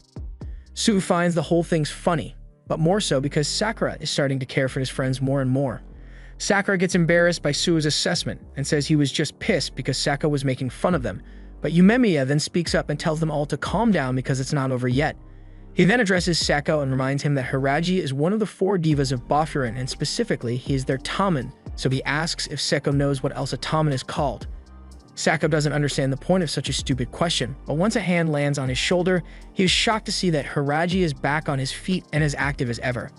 He hasn't gotten kicked like that in a while, so he really felt it, but he knows it must have made him look really lame. He acknowledges that Sako has gotten really strong since he last saw him, almost like he's an entirely new person. But as the Taman of Boffurin, he's got to show off a little bit, so he takes his stomach medicine and gets ready for round 2. We get a flashback to Hiraji and Sako's middle school days, and Sako was getting cornered by bullies at the time. He'd just been minding his own business and getting good grades, but these bullies were high-level haters, so they weren't going to just let him do well in peace. They all start beating him up, but then Hiraji showed up to save the day. Back to the current fight has become a slugfest, with each side taking punches as well as dishing them out, and the crowd is stone-faced with amazement at what they are witnessing, and even Sakura can't believe how strong Hiraji is. Sue tells Sakura that Hiraji has to be strong to have earned a spot as one of Boffurin's divas, and pretty much everyone in town knows he's incredibly strong. But even if he was strong to begin with, Sue is sure that he kicked it up a notch because of Sakura. The fight goes on, and while things still look pretty balanced, Hiraji now has the upper hand and ends up heel-kicking the focus out of Sako's eyes. Sako can't understand how Hiraji is still so strong compared to him after all that training he went through to improve himself, especially since he has been living the easy life with his friends here. We get another flashback to Sako's middle school days right after Hiraji had just finished beating up the bullies, but he didn't understand why Hiraji went out of his way to help him. Hiraji doesn't think he needs much of a reason to help someone who is being ganged up on, but he tells Sako that he needs to learn to stick up for himself because that's the only way that he'll be able to deal with bullies like these. He offers him a hand so that he can stand back up, but that's when Sako grabs his sleeve and pleads with Hiraji to teach him how to fight. Hiraji agreed, and since then, Sako trained with him and held a great deal of respect towards him. Even though he never really tried to form one, people just seemed to flock to him due to his strength, and Sako was one of those people who were proud to follow him. But then on the day Hiraji graduated from middle school, Sako was glazing Hiraji for getting into Furin and was sure that he would stand above everyone there. But all that glaze became too much for even Hiraji to bear, so he tells Sako not to follow him. He already knows that once he gets to Furin, he's going to be under this guy named Yumemiya, so he can't meet Sako's expectations of him. He wanted Sako to find an actual goal for himself instead of being his fanboy. Sako couldn't understand what just happened with his idol essentially abandoning him. So he went and took out his frustrations by beating up a local gang by himself. And while he was standing there among the bodies, he was approached by Togame and Tomiyama, who were impressed by his capabilities, so they offered him a spot on their team. Sako asked if they have strong people on their team, and Togame confirmed it, stating that their policy is that strength means everything. So the stronger you are, the higher up you'll be able to get. However, Sako doesn't care about any of the hierarchy stuff and just wants to fight with strong people so that he can get stronger and make Hiraji regret abandoning him. Which is why he refuses to lose to him in this fight. Unlike Hiraji, he hasn't been spending time making friends, but rather he has been improving himself so that he can be stronger than Hiraji. He runs forward and tries to attack Hiraji from below, so Hiraji counters with a punch only to get faked out by Sako, who does a backflip over him and gets ready to land a punch. However, he met with a boot to the face since Hiraji did not fall for his trick. Sako's feet are wobbling after that kick, but he still refuses to lose to someone who is satisfied not being at the top. He tries throwing another punch. At this time, Hiraji just catches it and apologizes to Sako for not being able to live up to his expectations. And immediately after, he delivers a hit punch so powerful that it gets Sako to start doing some really deep soul-searching about why he was so angry. He knew that Hiraji was looking out for him when he said he should find a new goal for himself, but he was just being selfish. He didn't want to hear Hiraji tell him to not follow him because all he wanted to do was stay by Hiraji's side no matter what. He didn't care if he wasn't the top dog or something because all he wanted was for Hiraji to ask him to follow him. Sako collapses on the ground, so Hiraji is the clear victor of the match and everyone is still in shock from the spectacle they just witnessed. Although Togame wastes no time in getting up and calling for someone to go drag Sako's body off the stage because he lost, but after seeing how well Sako fought, they all have too much respect for him to do something so disrespectful. And to help his friend out, Hiraji offers to carry Sako off stage, lifting him onto his shoulders and gently dropping him on the floor. Togame half-heartedly thanks Hiraji for helping, but he mentions that he didn't need to be so gentle with the body of a loser. And since Sako lost, he's going to be revoking his lion's head jacket. But Hiraji grabs his hand to stop him and says he should probably wait until after his match to criticize people for losing since he doesn't know what might happen. And before Hiraji leaves, he gives Togame some advice that running his team like he is doing now won't help make them stronger. He walks back to his seat and Yumemiya congratulates him on his victory. But Hiraji is surprised that he isn't asking about Sako and what the story is between them. Yumemiya knows Hiraji probably doesn't want to talk about it, so he doesn't want to bother Hiraji by asking now. He can tell him the full story when he feels like it, but for now, they should just focus on watching the next fight. Togame is having a flashback to a dark time in his life, but he gets snapped out of it when he gets called up for his turn to fight, so he turns to Sakura, who is as ready as ever to throw down. As the fight is about to begin, the Lion's Head members seem to be way more excited about this one than the other three they've seen. Sakura steps out onto the stage and all his friends give him words of encouragement. Yumemiya reminds Sakura that fights are like a form of conversation, so he should enjoy it, but Sakura isn't so sure he agrees with Yumemiya's definition of a fight. However, with that said, he can't deny that he feels something when he fights a strong opponent, but he can't find the words to describe what it is, so he's just going to ignore it for now and focus on taking down Togame. Togame slowly walking onto the stage, and he can tell that Sakura is impatient, so he starts telling him that he doesn't always need to be in such a rush all the time. Going fast can be great sometimes, but at times like these, Togame likes to take it slow and enjoy himself. They both get into combat stance, waiting for the other person to make a move, and Sakura is the first to strike with an overhand punch. However, Togame counters and pushes him to the ground. But before he could finish the knockout, Sakura uses his leg to break free. As he watches, Hiraji thinks to himself how he has learnt that Sakura is a really skilled fighter who could take anyone on over the past 3 days, but Togame isn't just any random fighter. He is the second in command of a group that values strength above all else, so he's on another level. Sakura taunts Togame for moving pretty fast despite preaching about going slow, but Togame is surprised that Sakura thinks this is fast. Togame can go a lot faster, but he's taking his time so he can fight Sakura longer. Sakura is up for the challenge and tells Togame to come at him with everything he's got, so Togame charges in and attempts to grapple Sakura, only to get countered. So far, all Sakura has been able to do is run and dodge because Togame is simply outpacing him. Mirai is starting to get a little worried for Sakura's safety, since he is barely keeping up with Togame, but Yumemiya expected as much from him since he has been at the top of Lion's Head for a while now and no one has come close to taking his number 2 spot. That means Togame is on a totally different level, but Yumemiya is still confident that Sakura will find a way to come out on top. Togame is incredibly fast, but little by little, Sakura is getting used to his speed until finally he is able to dodge Togame and land a kick on the back of his head. However, that doesn't stop him as he pushes himself back up and praises Sakura for finally getting on his level. Right before he grabs Sakura's leg and slams him to the floor, he was able to stomp him out with the lethal wooden slippers, but Sakura rolls out of the way in time. Togame takes some time to tell Sakura that the way he talks pisses him off, and after he starts trying to stomp him out again. Sakura attempts to counter him by grabbing his legs, but Togame counters his counter and slams his face into the ground. Lion's Head is ecstatic that their leader is beating up Sakura, and when Togame goes to continue the fight with Sakura, he finds that Sakura is already out cold, so he's a little disappointed. He calls Sakura lame for acting all self-righteous earlier when he doesn't have the strength to back it up. He goes on to say that Sakura probably just has confidence because he is surrounded by strong people, but when he's by himself, he can't do a single thing. Sakura wakes up because he can't stand listening to Togame anymore, but as he throws a punch at him, Togame easily dodges it. However, that wasn't the main attack, as Sakura then grabs his arm and twists it to get himself free. Once he's back on his feet, he charges at Togame again, and this time he is quick enough to catch Togame with a double kick to the face. He admits that he may be surrounded by good people now, but Togame thinks that Sakura only got this far by hiding in a friend group. All while he was shunned and rejected his whole life, then Sakura believes there's no way Togame will ever beat him. Sakura attacks again, and he now has Togame on the ropes trying to keep up with him. No one can believe how much better Sakura has gotten in such a short time to be able to push Togame back like this, and he keeps piling on the pressure.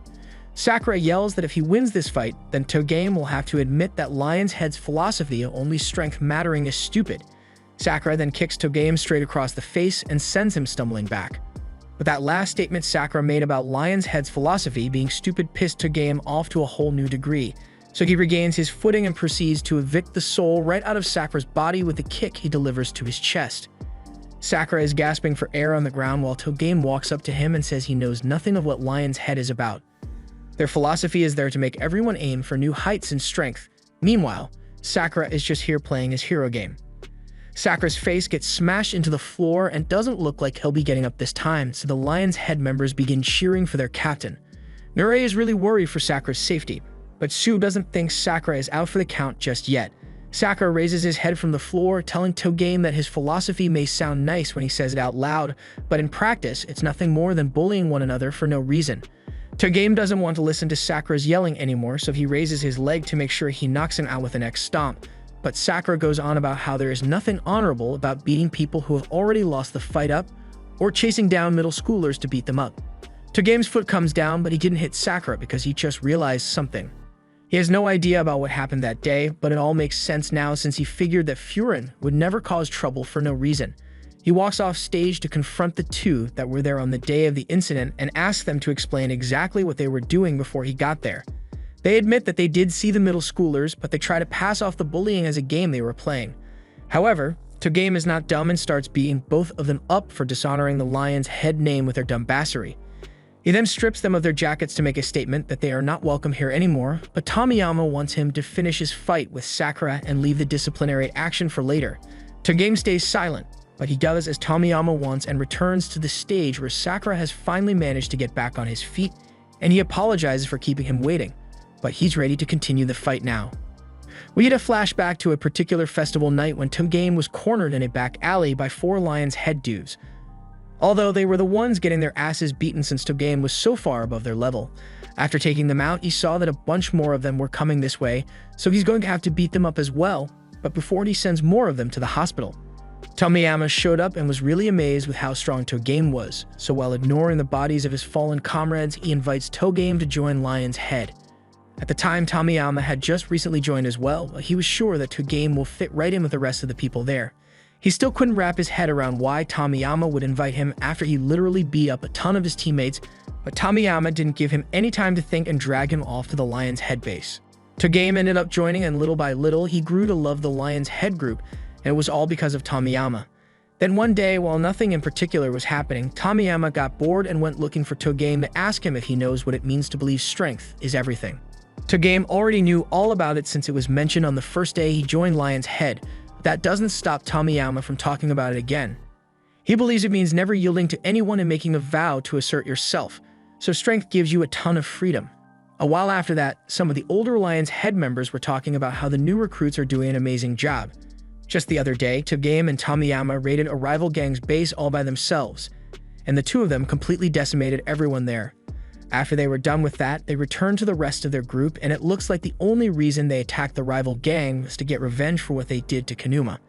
The others can't believe they actually took them on by themselves. But Tomiyama couldn't back down from a challenge like this because he aims to become the coolest person in the world. Togame explains that Tomiyama believes strength is meant to be freeing, so he's trying to become free by achieving overwhelming strength. He says he and Togame are in a race to see who can become the most free person, and he invites everyone to join him on his quest for true freedom. Togame was never good at driving with people, but at least when he was with Tomiyama, he could fit in with the group. He really had fun, so he thought that if Tomiyama became the leader, then the whole group would become better as a result, but he turned out to be wrong. After Tomiyama became the leader and achieved his goal of becoming the strongest and by extension, the most free he has ever been, he realized that it's lonely at the top, so he wanted to try making the whole team as strong as he was so that he could have equals around him. Togame was a bit taken aback by this sudden statement, but he assumes Tomiyama just wants to train everyone to become as strong as possible, so it may not be a bad idea. However, when some members come running up to tell their leaders that one of their guys got jumped, while Togame's first instinct was to get ready to go avenge the guy, Tomiyama takes a different route and attacks the guy who already got jumped. He says the reason he did that is because the guy got beaten, which means he must be weak, and the weak don't deserve to be a part of Lion's Head. Tomiyama then turned to Togame for approval, and this was when Togame realized he never should have made Tomiyama the leader. He tries to explain that what he is proposing won't make the team stronger and all, but Tomiyama wasn't in the mood to listen. He is currently the leader, which means he is the one who makes the rules, and if Togame can't accept his rules, he is free to get out of Lion's Head. Togame realized there was no changing Tomiyama's mind, but he still looked up to him, so he asked to add one condition. He will say what Tomiyama is thinking and be the one to take the jackets from the people Tomiyama wants gone, so he asks that he keep smiling like he usually does since he can't have his role model become a dictator. Togame chose to sully his own image to preserve Tomiyama's, all in the hope that he would one day come back to his senses. Back to the present, Togame's fight with Sakura is still going on, but while Sakura is currently winning, he can tell that Togame isn't giving this fight everything he's got anymore. Togame doesn't want to admit it, but he knows he has lost the motivation to keep going, so he wonders what he is even trying to accomplish anymore. Sakura picked this fight with Togame because he believed he knew everything he needed to know about him being a scumbag, yet when he found out that those two were bullying a middle schooler under that bridge, he beat them up over it. So Sakura wants to keep this fight going so he can find out what Togame's real intentions are. He asks Togame directly why he got angry at the actions of Kanuma and the other guy, when the slogan of Lion's Head is that strength means you can do whatever you want. Togame laughs and agrees that Lion's Head is the home of the strong, but that doesn't mean it is the home of scum like them. He has had to take the jackets off of more and more scumbags to try and keep Lion's Head the same as it was before, so when the incident with Boffurin happened, he told Tomiyama because he thought it could be the spark that changes his views on strength. And in doing so, he ended up dragging everyone into such an unnecessary fight, but things have gone too far out of hand for him to stop now. The Lion's Head he sees before him is a shell of the one he once knew, so now when Sakura asks him what he wants to do, he is seriously considering just moving to the mountains. Sakura calls Togame out for daydreaming about stupid stuff and talking about morals when he has done such scummy things already. Sakura admits that Togame is strong, but that doesn't change the fact that the way he acts is totally lame, so Sakura is going to beat him until he realizes his mistake. And once he does that, Togame will finally be cool enough for Sakura to want to fight him. Togame just laughs since Sakura is talking a lot for someone who was getting beat up a few minutes ago, but Sakura doesn't care because no matter how strong his opponent is, he will never back down from them. And he'll never change his mind. After hearing this, Togame is sent into the flashback where he gave in to Tomiyama's deluded understanding of what strength is supposed to be, and he gets so distracted by it that Sakura manages to catch him with a kick to the neck. Togame finally understands where he went wrong, so he is laughing to himself about it and turns around to punch Sakura in the face. That punch hurt, but Sakura is glad to see that Togame is finally taking their fight seriously. Togame has a newfound respect for Sakura, so he takes off his shoes and unties his hair because he wants to face Sakura with every punch of strength he has got, and that's exactly what Sakura likes to hear. Their fight becomes far more intense than it was before, and the crowd is left in stunned silence because despite the sheer brutality being displayed, both Sakura and Togame seem to be smiling. Togame is getting a lot of good hits in on Sakura, but none of them were enough to keep him down, and Sakura is equally dealing a decent amount of damage to him. The other Furin members knew Sakura was a good fighter, but they had no idea he was this good, and while they are all watching in amazement, Tomiyama is blankly staring at how much fun both of them are having with the fight. Sakura admits he thought of Togame as a jackass before, but right now, he's having the most enjoyable fight of his life, and part of the reason it is so fun is because Togame actually respects him as a person. Sakura's punch gets dodged, and Togame connects with a gut punch that has Sakura doing the jaunty walk, but Sakura still looks annoyingly happy regardless. And moreover, his movements are somehow getting smothered despite the damage he is taking, so it's getting him even more excited. Sakura and Togame charge at each other one last time, and they both connect with kicks straight to one another's faces, and that was enough to have them both finally collapse to the ground. After that, both of them are laid out on the ground and trying to catch their breath, but they are still laughing from all the fun they just had. Togame never knew fighting could be so enjoyable, and neither did Sakura, since he has never experienced anything like this before, but the fight has gone on long enough, so Togame suggests they finish things once and for all. Sakura agrees, so the two charge at each other one last time, and as their feet cross, they wind up for the final punch of the match. As Sakura's fist is closing in on him, Togame recalls what Sakura said earlier about never backing down from an opponent even if he knows they are stronger than him, and that makes him realize that he should have done the same on the day Tomiyama lost the meaning of strength and fought him until he could realize he was wrong.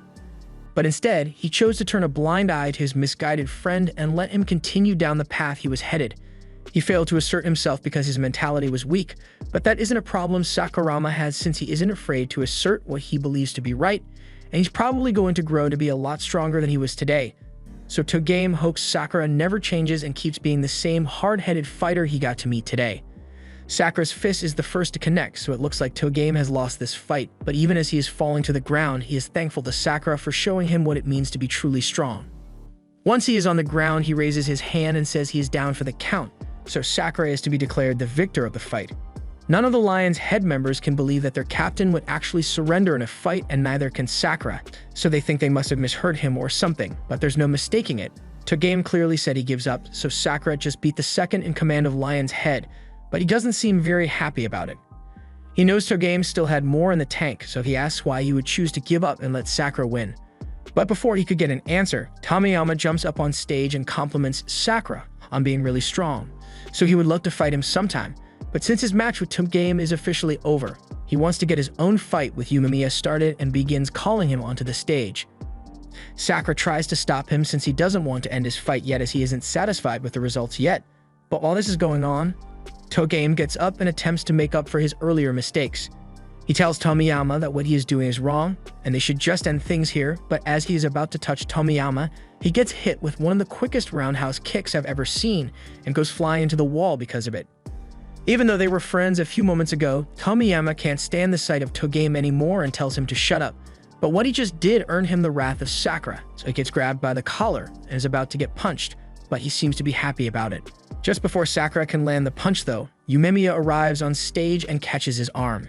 He asks Sakura to let it go, but Sakura seems really determined to wipe that smug look off Tomiyama's face. Umemiya understands that Sakura was able to understand Togame through their fight, as him getting angry on his behalf a proof of that, but he's going to have to sit this one out. He then turns to Togame and asks him to leave fighting Tomiyama to him. Togame accepts Umemiya's request, and as he leaves the stage, he asks him to make sure he doesn't die while fighting Tomiyama. Seeing that Togame was willing to walk away from the fight after he got violated with that kick, it doesn't make sense for him to stay angry over it, so he walks away as well and leaves it up to Umemiya. But as he leaves, he tells Umemiya that he had better not lose to someone like Tomiyama, because if he does, then Sakura is going to make him regret it. As he is walking off, Sakura can't understand why he is still so pissed off about this whole thing, since it shouldn't bother him as much as it is. He thought he was used to guys getting beat up around him, but seeing Togame get kicked like that made him really angry for some reason. Umemiya was saying it was because Sakura managed to have a really good conversation with Togame in their fight, but he still doesn't understand what that was supposed to mean since he didn't hear a single word from his fists. He hops off stage, but he loses his balance and has to be caught by Narei, who welcomes him back. He was really moved by the show Sakura just put on, so he ended up crying a little, but he couldn't help himself.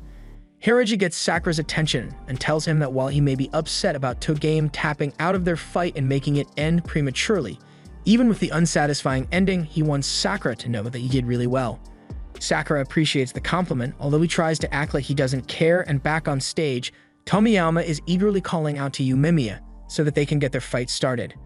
But before that, Umemiya wants to ask Tomiyama a question. He wants to know if he felt anything at all while watching the fight between Sakura and Togame. But Tomiyama says he didn't and questions why he would feel anything from someone else's fight. However, he doesn't really care that much and just wants to get his fight with Yumemiya started. He is especially excited because Bofurun has so many strong guys, unlike Lion's Head's strongest fighters who have all been defeated in battle. He thinks Lion's Head sucks, but if he wins this match, then both Yumemiya and all of Bofurun would become his property, and he should finally be able to have fun again like he used to. He admires Yumemiya for being the top dog of Furin, and as such, being the coolest person there.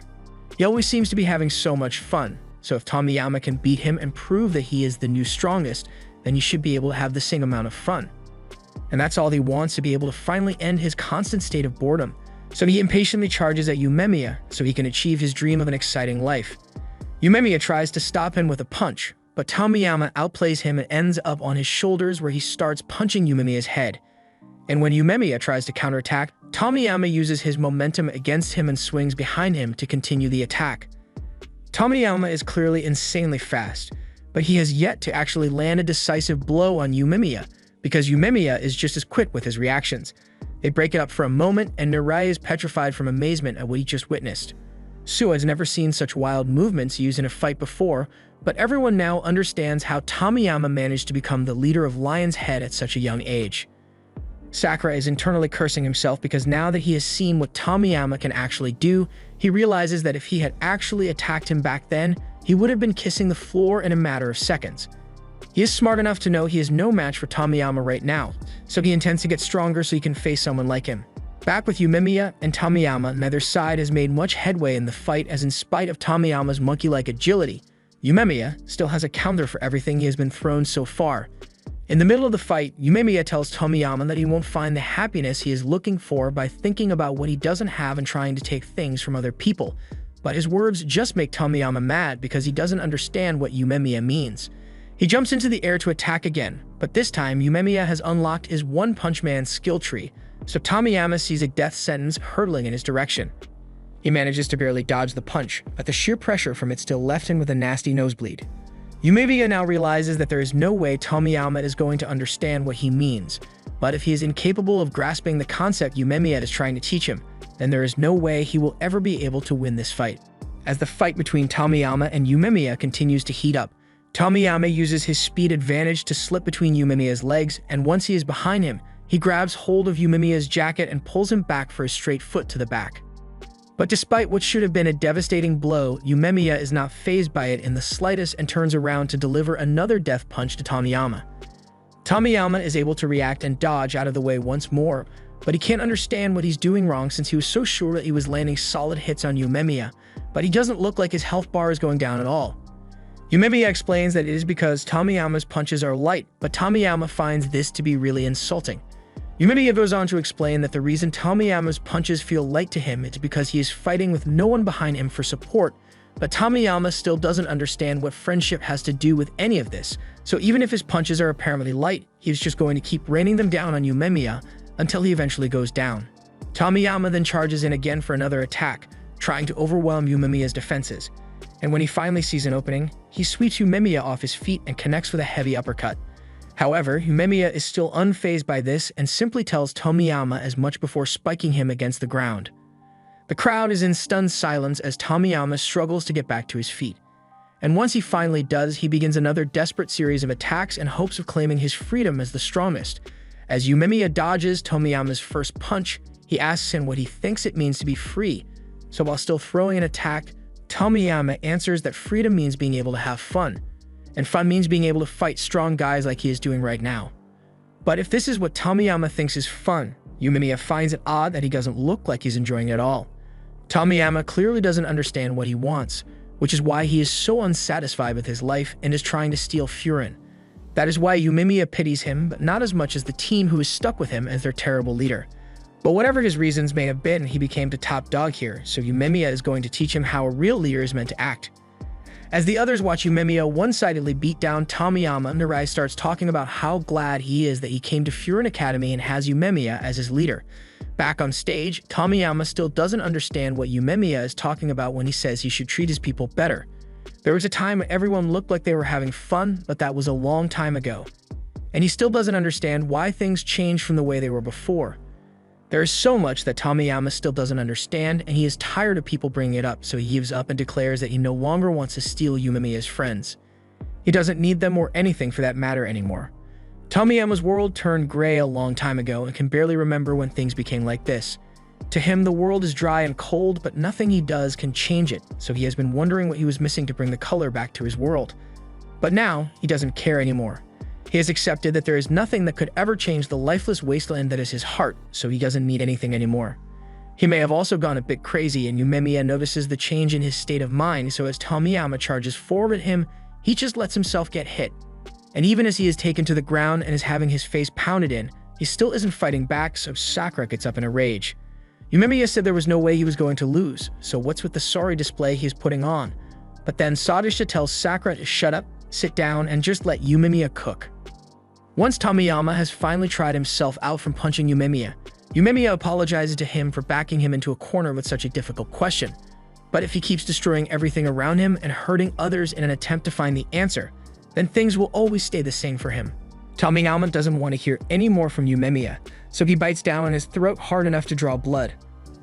I don't know what kind of throat exercises Yumemiya does, but he does even flinch at possibly getting his windpipe crushed, and instead, he comforts Tomiyama and tells him that the answer he's looking for has been inside him all along. This gets Tomiyama to stop biting into his neck, so Yumemiya asks him if he remembers the last time Lion's Head and Furin got into a fight. In the end, it turned out to be a huge misunderstanding, but back then, as the fight had been broken up, Yumemiya could clearly see that Tomiyama was having a lot of fun with his teammates. Back then, Tomiyama's punches had actual weight to them, unlike now, and had a lot more warmth to him back then as well. He wants Tomiyama to think back to that time and realize what he needs to change. Yumemiya then gets up and starts approaching Tomiyama, so Tomiyama flinches, thinking he is about to receive payback for all the punches he hit Yumemiya with, but he actually gets a taste of the warmth of Yumemiya's hand. Yumemiya is trying his hardest to get Tomiyama to remember what he was like back then because as the top dog of Lion's Head, he needs to fit the role better. And to make sure he understands, Yumemiya hits him with a devastating headbutt. It was so hard that Tomiyama got sent into a flashback from before he became Lion's Head's leader. He was busy looking at a cat at the time. But then he was called over by his friends who complain about him being so absent-minded at times. They are on their way to a fight right now, so if Tomiyama ever wants to become their leader, he's going to have to pull himself together. Tomiyama apologizes, but now that he thinks about it, he doesn't even know who they are going to be fighting today.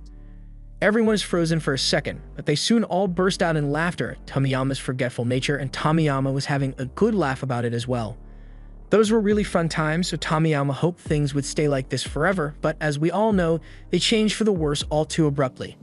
Tomiyama was left alone in the dark, figuratively walking on broken glass.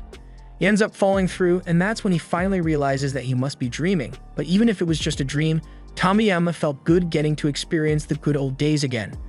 He wakes up to find Togang standing over him, and he can't understand why he is making such a sad face, but then he realizes that it is because he lost to Yumemiya. That aside, he tells Togang about the dream he had about the past where everyone was smiling and having fun. Seeing that made something click in his mind, so he now realizes that he can only really have fun when everyone around him is also having fun too. Togang apologizes to Tomiyama for not being able to support him in his time of need. None of them knew why he was suffering, so they chose to leave his side. Togang hated seeing Tomiyama hurt others, and he couldn't forgive him for shattering his dream. Tomiyama never knew about Togang's dream, and that dream was to have Tomiyama be loved by everyone. That's why when he saw the look in Tomiyama's eyes, even though he knew it was wrong, he looked the other way and facilitated Tomiyama's spiral of misguided strength. But after getting to fight Sakura and learning of his ideals to never back down, he realizes that as a member of Lion's Head, he should have confronted Tomiyama right then and there to make his feelings known. He once again apologizes for not talking to Tomiyama and leaving him alone to face his confusion. Because he wasn't able to be there for him, Tomiyama ended up losing the thing that was most important to him.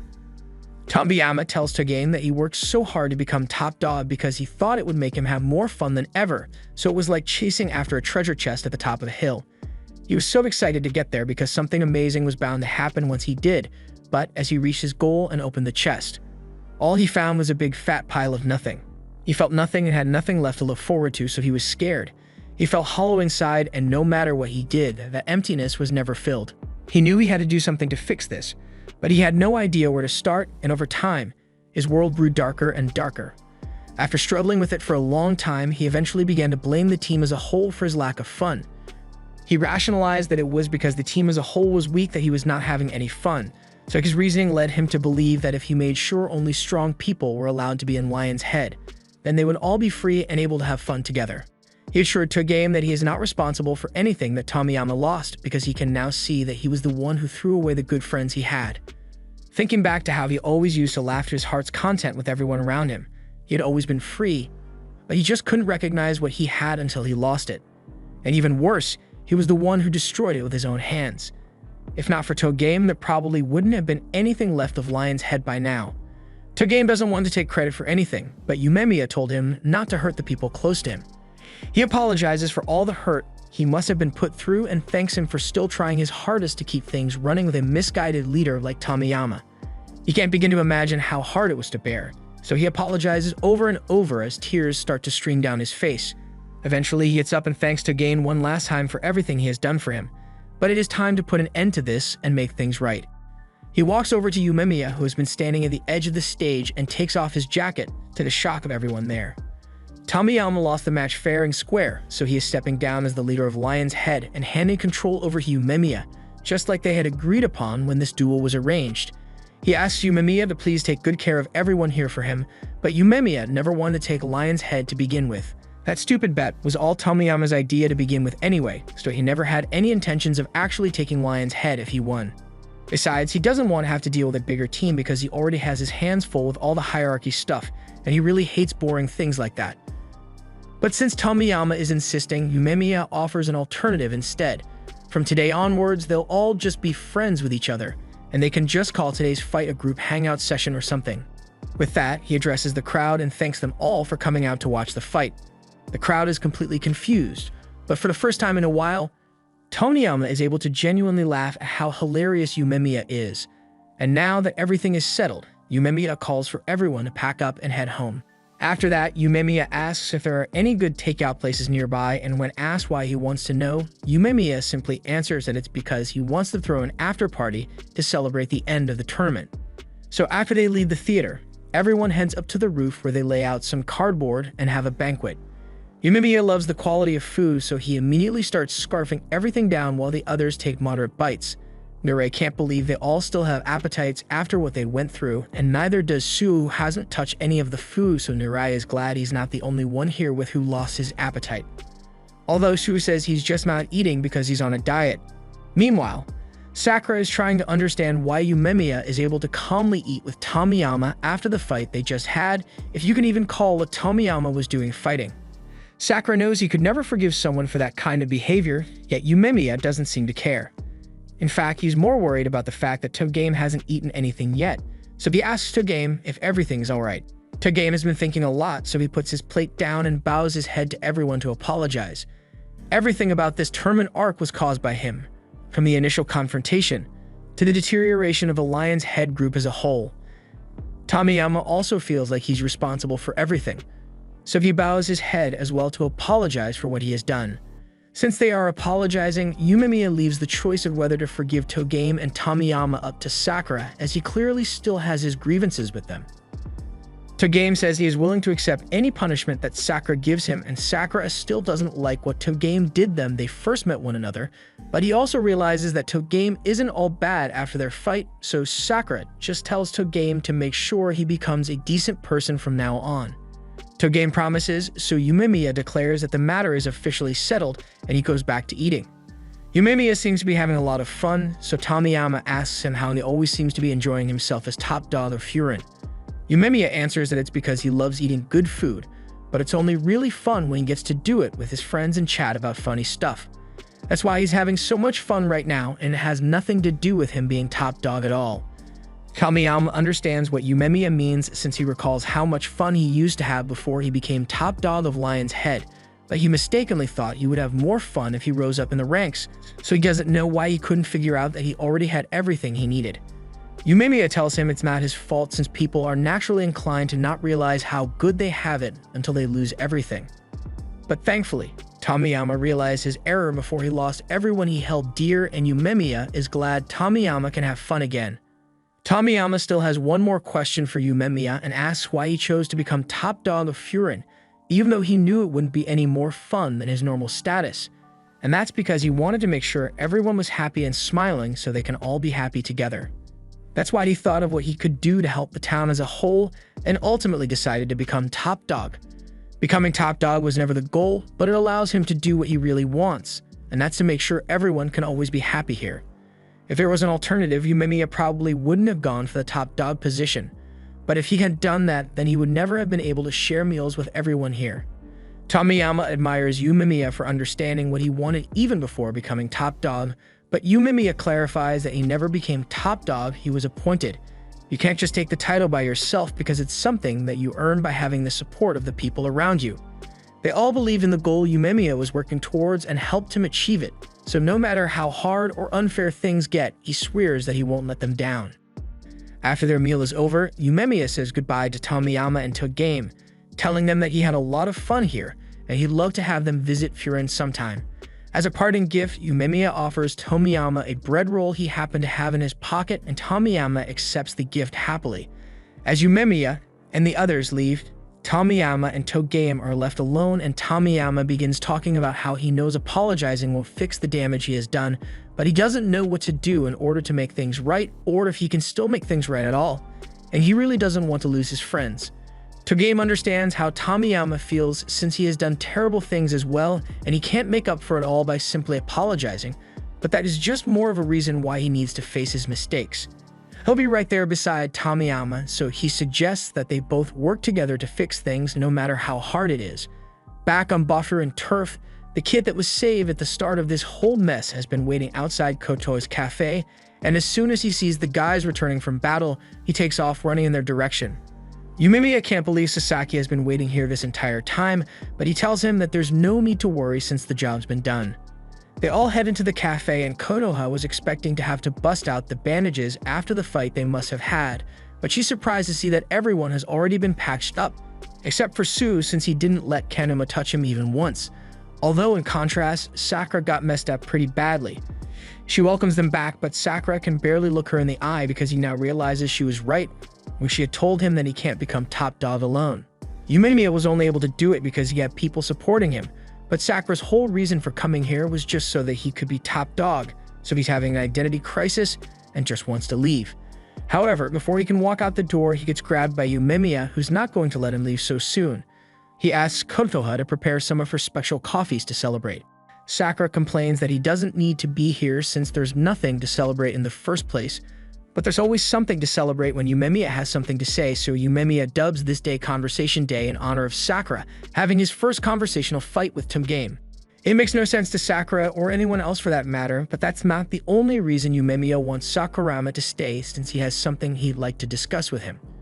Sakura had thought he could become top dog just by being strong, but he now realizes that he was dead wrong. And right now, the top dog wants to know how Sakura's first fight conversation went. Sakura doesn't really know what to say because he didn't hear anything coming from Togame's fists, but Yumemiya bursts out in laughter because he now realizes that Sakura must have misunderstood him. When he said fights can be conversations, he didn't mean that you start hearing voices from the fists. What he was referring to was the primal method of communicating, a way of talking about simple things like love or hate.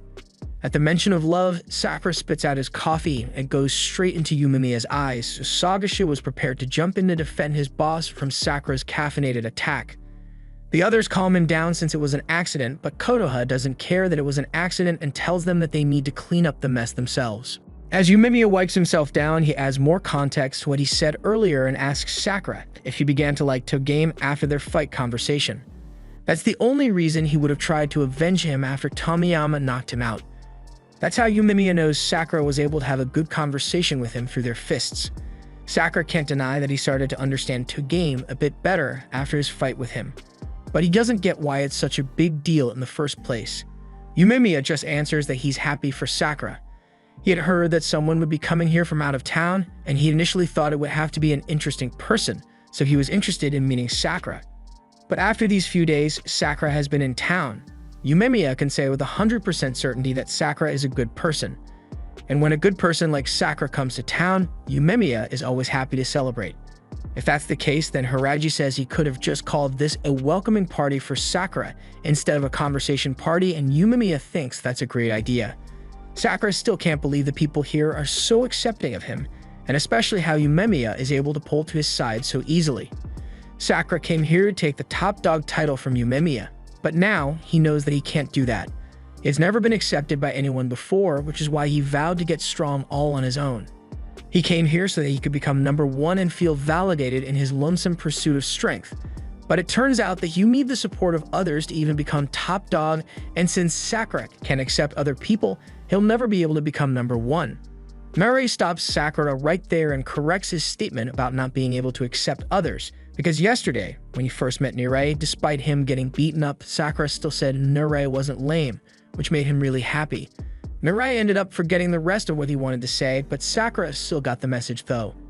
Yumemiya then asks Sakura if he knows what it takes to have a conversation with your fists, and Sakura doesn't know, so Yumemiya explains that you need to want to face your opponent and want to get to know them.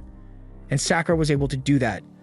Yumemiya isn't saying Sakura needs to accept everyone around him all of a sudden, but if he wants to learn to accept people, he at least needs to start by facing them first. The fact that Sakura was able to do that with Togame is proof that still wants to accept that people around him can be good. And if he can come to accept people, then he'll be able to achieve anything he wants, even becoming top dog. The warm smiles of the people around him reassure Sakura that not all people are as bad as he thought, but it's still really embarrassing for him. So he blurts out that when he becomes top dog, that it would mean he defeated Yumemiya, and while that's certainly true, Yumemiya just laughs and says it's a problem for the future him to deal with. Just then, Sagisha gets up and lifts a chair to throw at Sakura since he has been getting jealous of all the bonding Sakura has been doing with Yumemiya. Hiraji is holding him back, but Sakura is totally ready to fight if Sagisha wants to, and Konoha just yells for them to take it outside if they really want to fight. The next day, Sakura walks out into the street and he's still feeling the effects of his fight yesterday, but the only thing on his mind right now is the advice Yumemiya gave him about trying to get to know the people around him. As he's walking, Suwa and Narei come up from behind to greet him, and this leaves Sakura totally shocked. They had been calling out to him for a while now, and they didn't mean to startle him, but Shu finds Sakura's reactions to be hilarious anyway.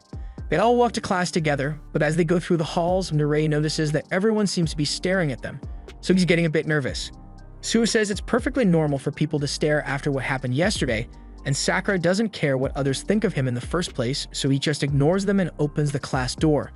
However, as he does this, he immediately gets swarmed by dozens of students who all want to hear about the fight Suwa and Sakura had yesterday, but neither Suwa nor Sakura wants to deal with explaining everything, so they dump the task onto Narei's shoulders.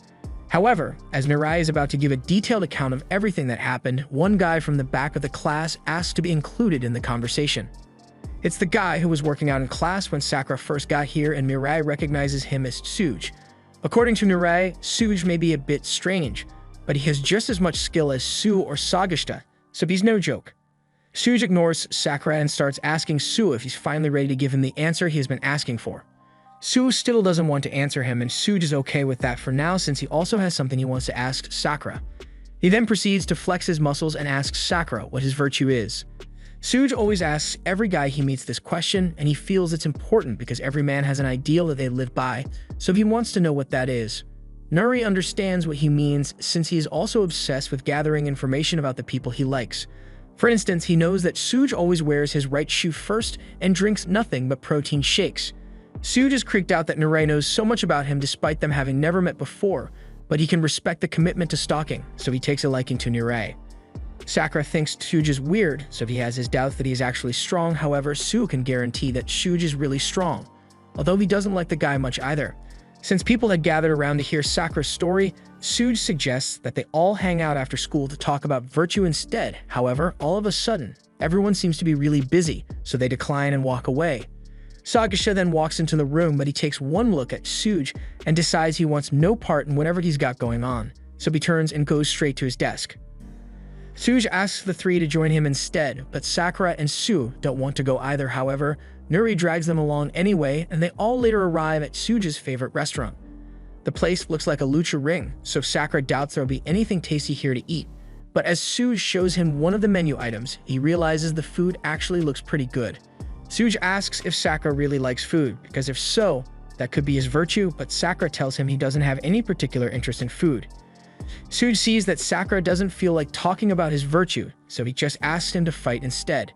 This catches Sakura's attention, but Suge isn't mad or anything. He just remembers how cool Sakura looked when he declared that he would become the top dog of Furin, so there's no way he doesn't have some kind of virtue in him. But if he doesn't want to talk about it with words, then Suge wants Sakura to tell him with his fists instead. Sakura is down for a good fight, but their attention is drawn to the front door as one of their classmates walks in. Sakura recognizes Kiryu, but he also notices that he's holding hands with a girl, and Sakura has never done that before, so he hangs his head in defeat. Kiryu greets his classmates, but as he notices that Suge is here, he decides to take his date to the back of the restaurant to be as far away from his weirdness as possible. Mireille is excited to see Kiryu here since it means that 4 of the 5 strongest people in the first-year class are all here at once. Suge is glad to see Mireille is having fun, and Mireille goes on to talk about how Kiryu used to attend a rich kid's middle school, but that didn't stop him from single-handedly beating up older delinquents. He also has Unspoken Re's pre-installed, so he's naturally popular with the ladies. In fact, Mireille wonders if the girl he brought with him might be his girlfriend, but Sakura doesn't want to hear anything about romance and insists that he only wants to learn about how strong Kiryu is. And Suge proceeds to yell out to Kiryu and tell them that Sakura wants to know more about him.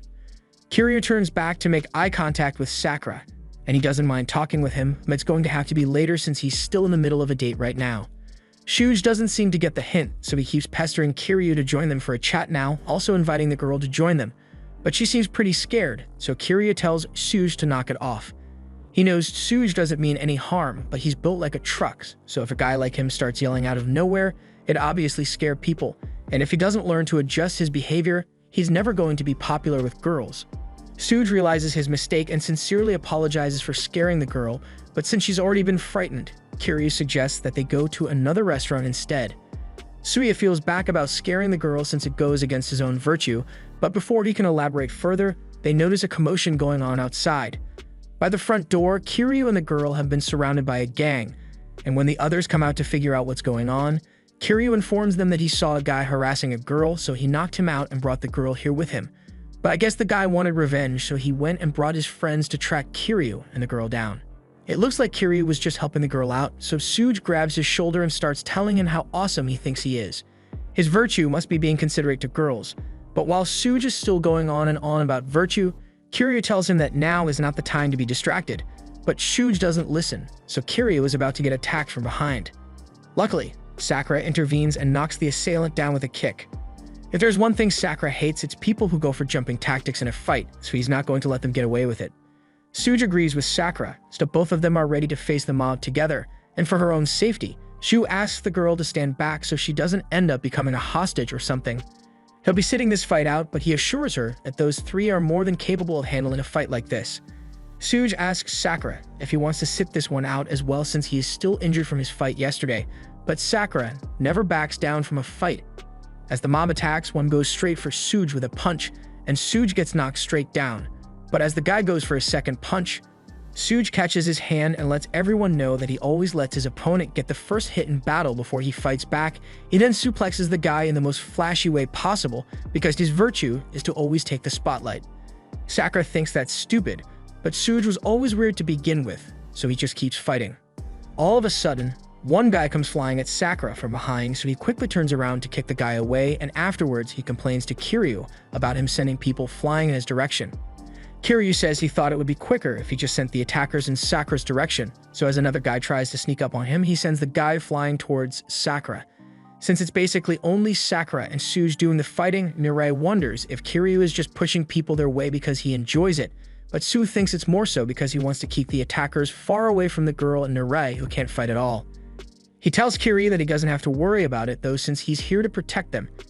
And as one guy tries to go after the others, Sue gives him a first-class ticket to the floor. With all the bases covered, the fight ends in an overwhelming victory for the Furin boys, and since the fight is over, Suge tells Sakura he can say the slogan now. Sakura doesn't know what he's talking about, but it's understandable that he doesn't know the slogan since it has only been 3 days since he got here. So Suge tells him to memorize what he's about to say. Anyone who causes pain, destruction, or holds evil intentions in their heart will be purged by Bafurin without exception. And to really let the message sink in, Kiryu goes up to the guide who started this whole mess and warns him of what will happen if he does something stupid like this again. Once they leave, Kiryu tells the girl that she's safe now and she is sincerely thankful for how much he and the others have helped her. As she is leaving, Kiryu remarks that he knew Sakura had to be strong after how he handled his fight with Sagashita, but he never imagined Sakura would be this strong. Suge mentions that Sakura is aiming to become the top dog eventually, but Kiryu didn't know about that since he was busy playing a game when Sakura was first introducing himself. He's glad he learned about how strong Sakura is before the vote for the grade captain. But that aside, he wants to get Sakura's contact info so they can keep in touch. The others want his number as well, but Sakura has never had friends before, so he doesn't know how to send his info. In that case, Kiryu says he'll just add his number to Sakura's phone, but once he opens Sakura's contacts, he sees that Sakura only has one contact named Weather, and they all think it's pretty funny. They all end up giving Sakura their phone numbers, and the next day, Sakura is spacing out and staring at all of his new contacts when Kotoha walks up behind him and asks what he's looking at. Sakura gets startled and drops his phone, so Kotoha apologizes for sneaking up on him like that. But as she goes to pick up his phone for him, she notices the contacts and decides to add her phone number to it. Sakura acts like he doesn't care, but he's glad to have another addition to his contact list. He then notices he's in a group chat with all the other guys, so he wants to ask them about the grade captain thing Kiryu had mentioned yesterday, but he's not used to texting, so he can't find the right time to jump in with his question. So instead, he just eats his food and goes to class to ask them directly. He's new to texting, so Sue can understand why Sakura wouldn't be able to get the hang of it so soon, but they'll be hearing about the grade captain soon enough. A moment later, the three leaders of the second year come in. Enomoto, Kusumi, and Kaji, and Mirai is really excited to see them. Enomoto tells everyone that he doesn't care how they do it, that they need to decide on who will be their grade captain right now. The grade captain is the one who is responsible for the class, so basically it's the person at the top of the class. Sue raises his hand, so Sakura thinks he may be volunteering for the position, but then Sue points in Sakura's direction and nominates him to be grade captain. Sakura tries to refuse the position, but then Suge speaks up as well and says he thinks Sakura would be a good fit for the job as well. He was awesome both on his first day and yesterday, so he sees no reason to pick anyone else. Kiryu then joins in and nominates Sakura as well, and so does Mirai. Sakura appreciates the confidence they have in him, but he thinks someone like Sagashita would be better suited for the job. Okay, maybe not, but he still doesn't think he can do it.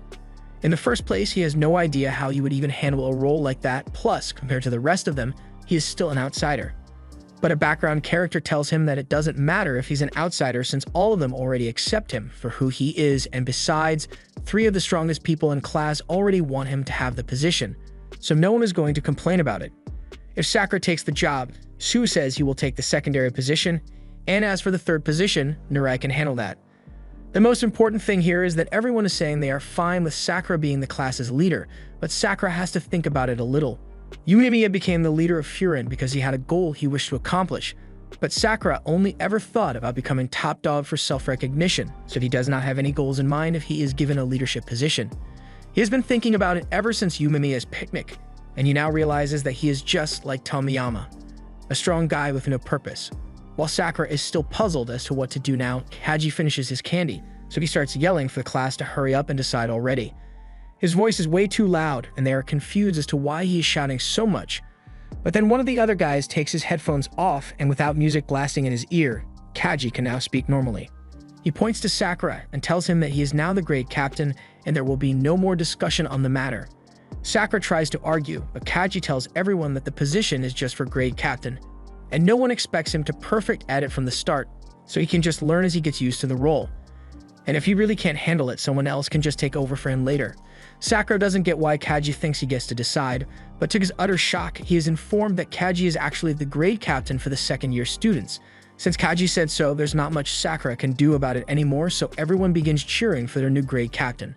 Sue and Mirai tell Sakura he doesn't need to worry too much since they'll be by his side to help him along the way. Suge and Kiryu also promise to help him out as much as possible, but even if he is the grade captain now, he is still a member of the class, so he can just have fun with it.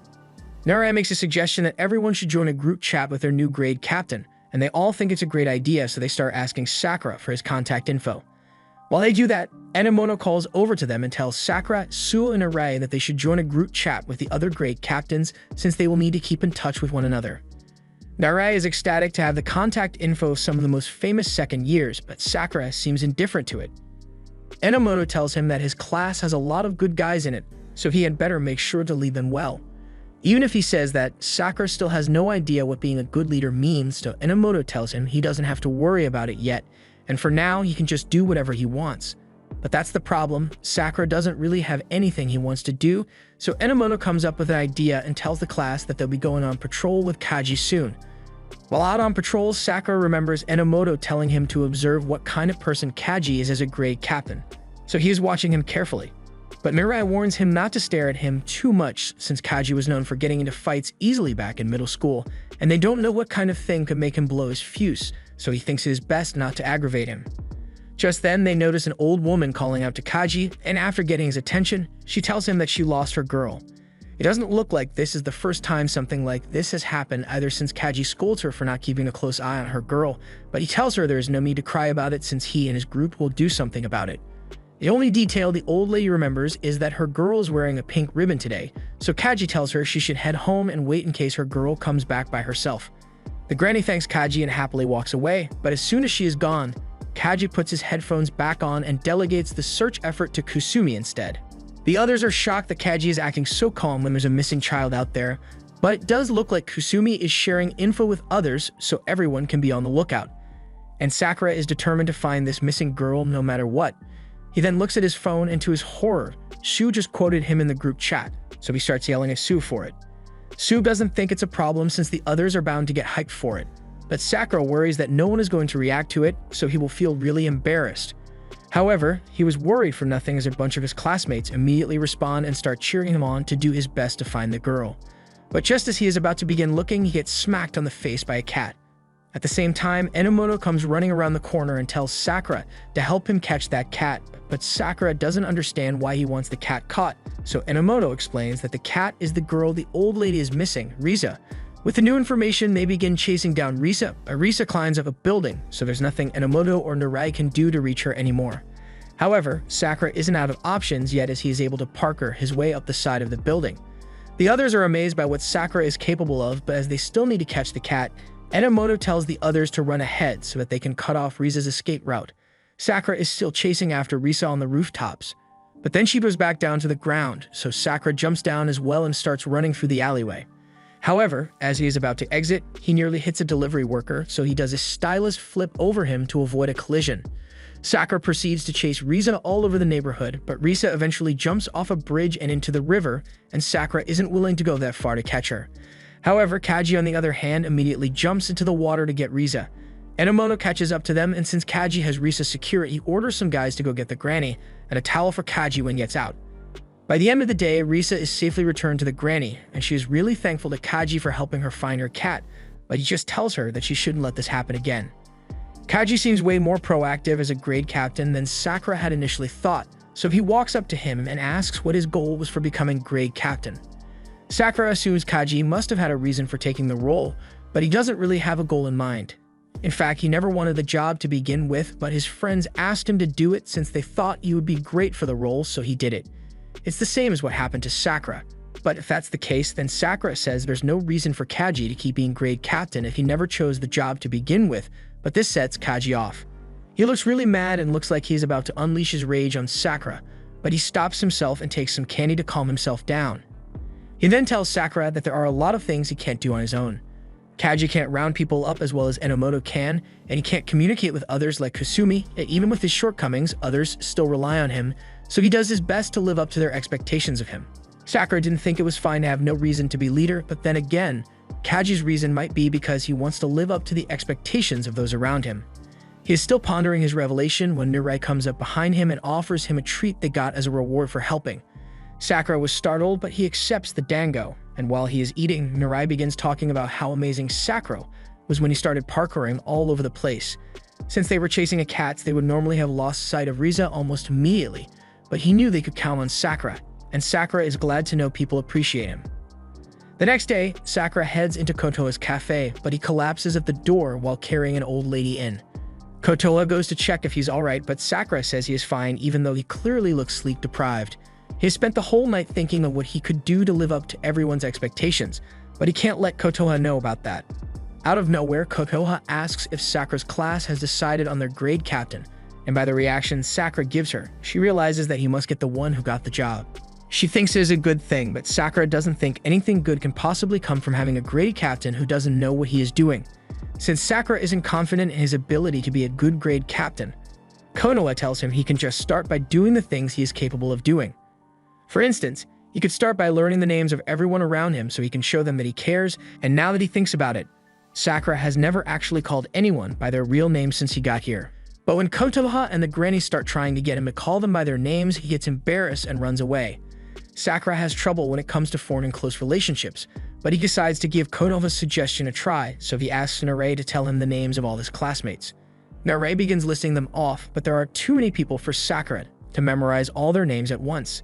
Still, it shows great initiative that he is at least trying. Just then, they hear an announcement from Yumemiya, who's calling all the grade captains to the roof for a meeting. It's really early in the morning, so once they get there, Sakura asks Enemono what's so important. Enemono explains that it's a way for all the different grade captains to meet each other, although most of them already know each other anyway. Sakura can't believe he now has to memorize the names of all the people here as well, but Narei promises to help him if he doesn't remember someone's name. He's about to start listing off the names here as well, but Sakura cuts him off and asks how he knows all the grade captains' names already, but Narei just memorized all the names and faces of every single student in the school. He isn't good at fighting, so figured he could at least make himself useful by acting as an encyclopedia for Sakura to keep track of people. Since Narei is making himself useful, Su decides to become Sakura's negotiator since he is pretty good at getting people to accept requests or give up information. Sakura is amazed that Narei and Su are able to find a role for themselves so easily, so he says he will let them do their thing. And just then, Yumemiya arrives and he apologizes for taking so long to get here, but Sakura notices that he has a lot of people with him, so he assumes they must be more grade captains, but Narei corrects him. These are the 4 kings of Furin High and their secondaries. This was the end of episode 12. Thanks for watching. Subscribe to not miss the next part.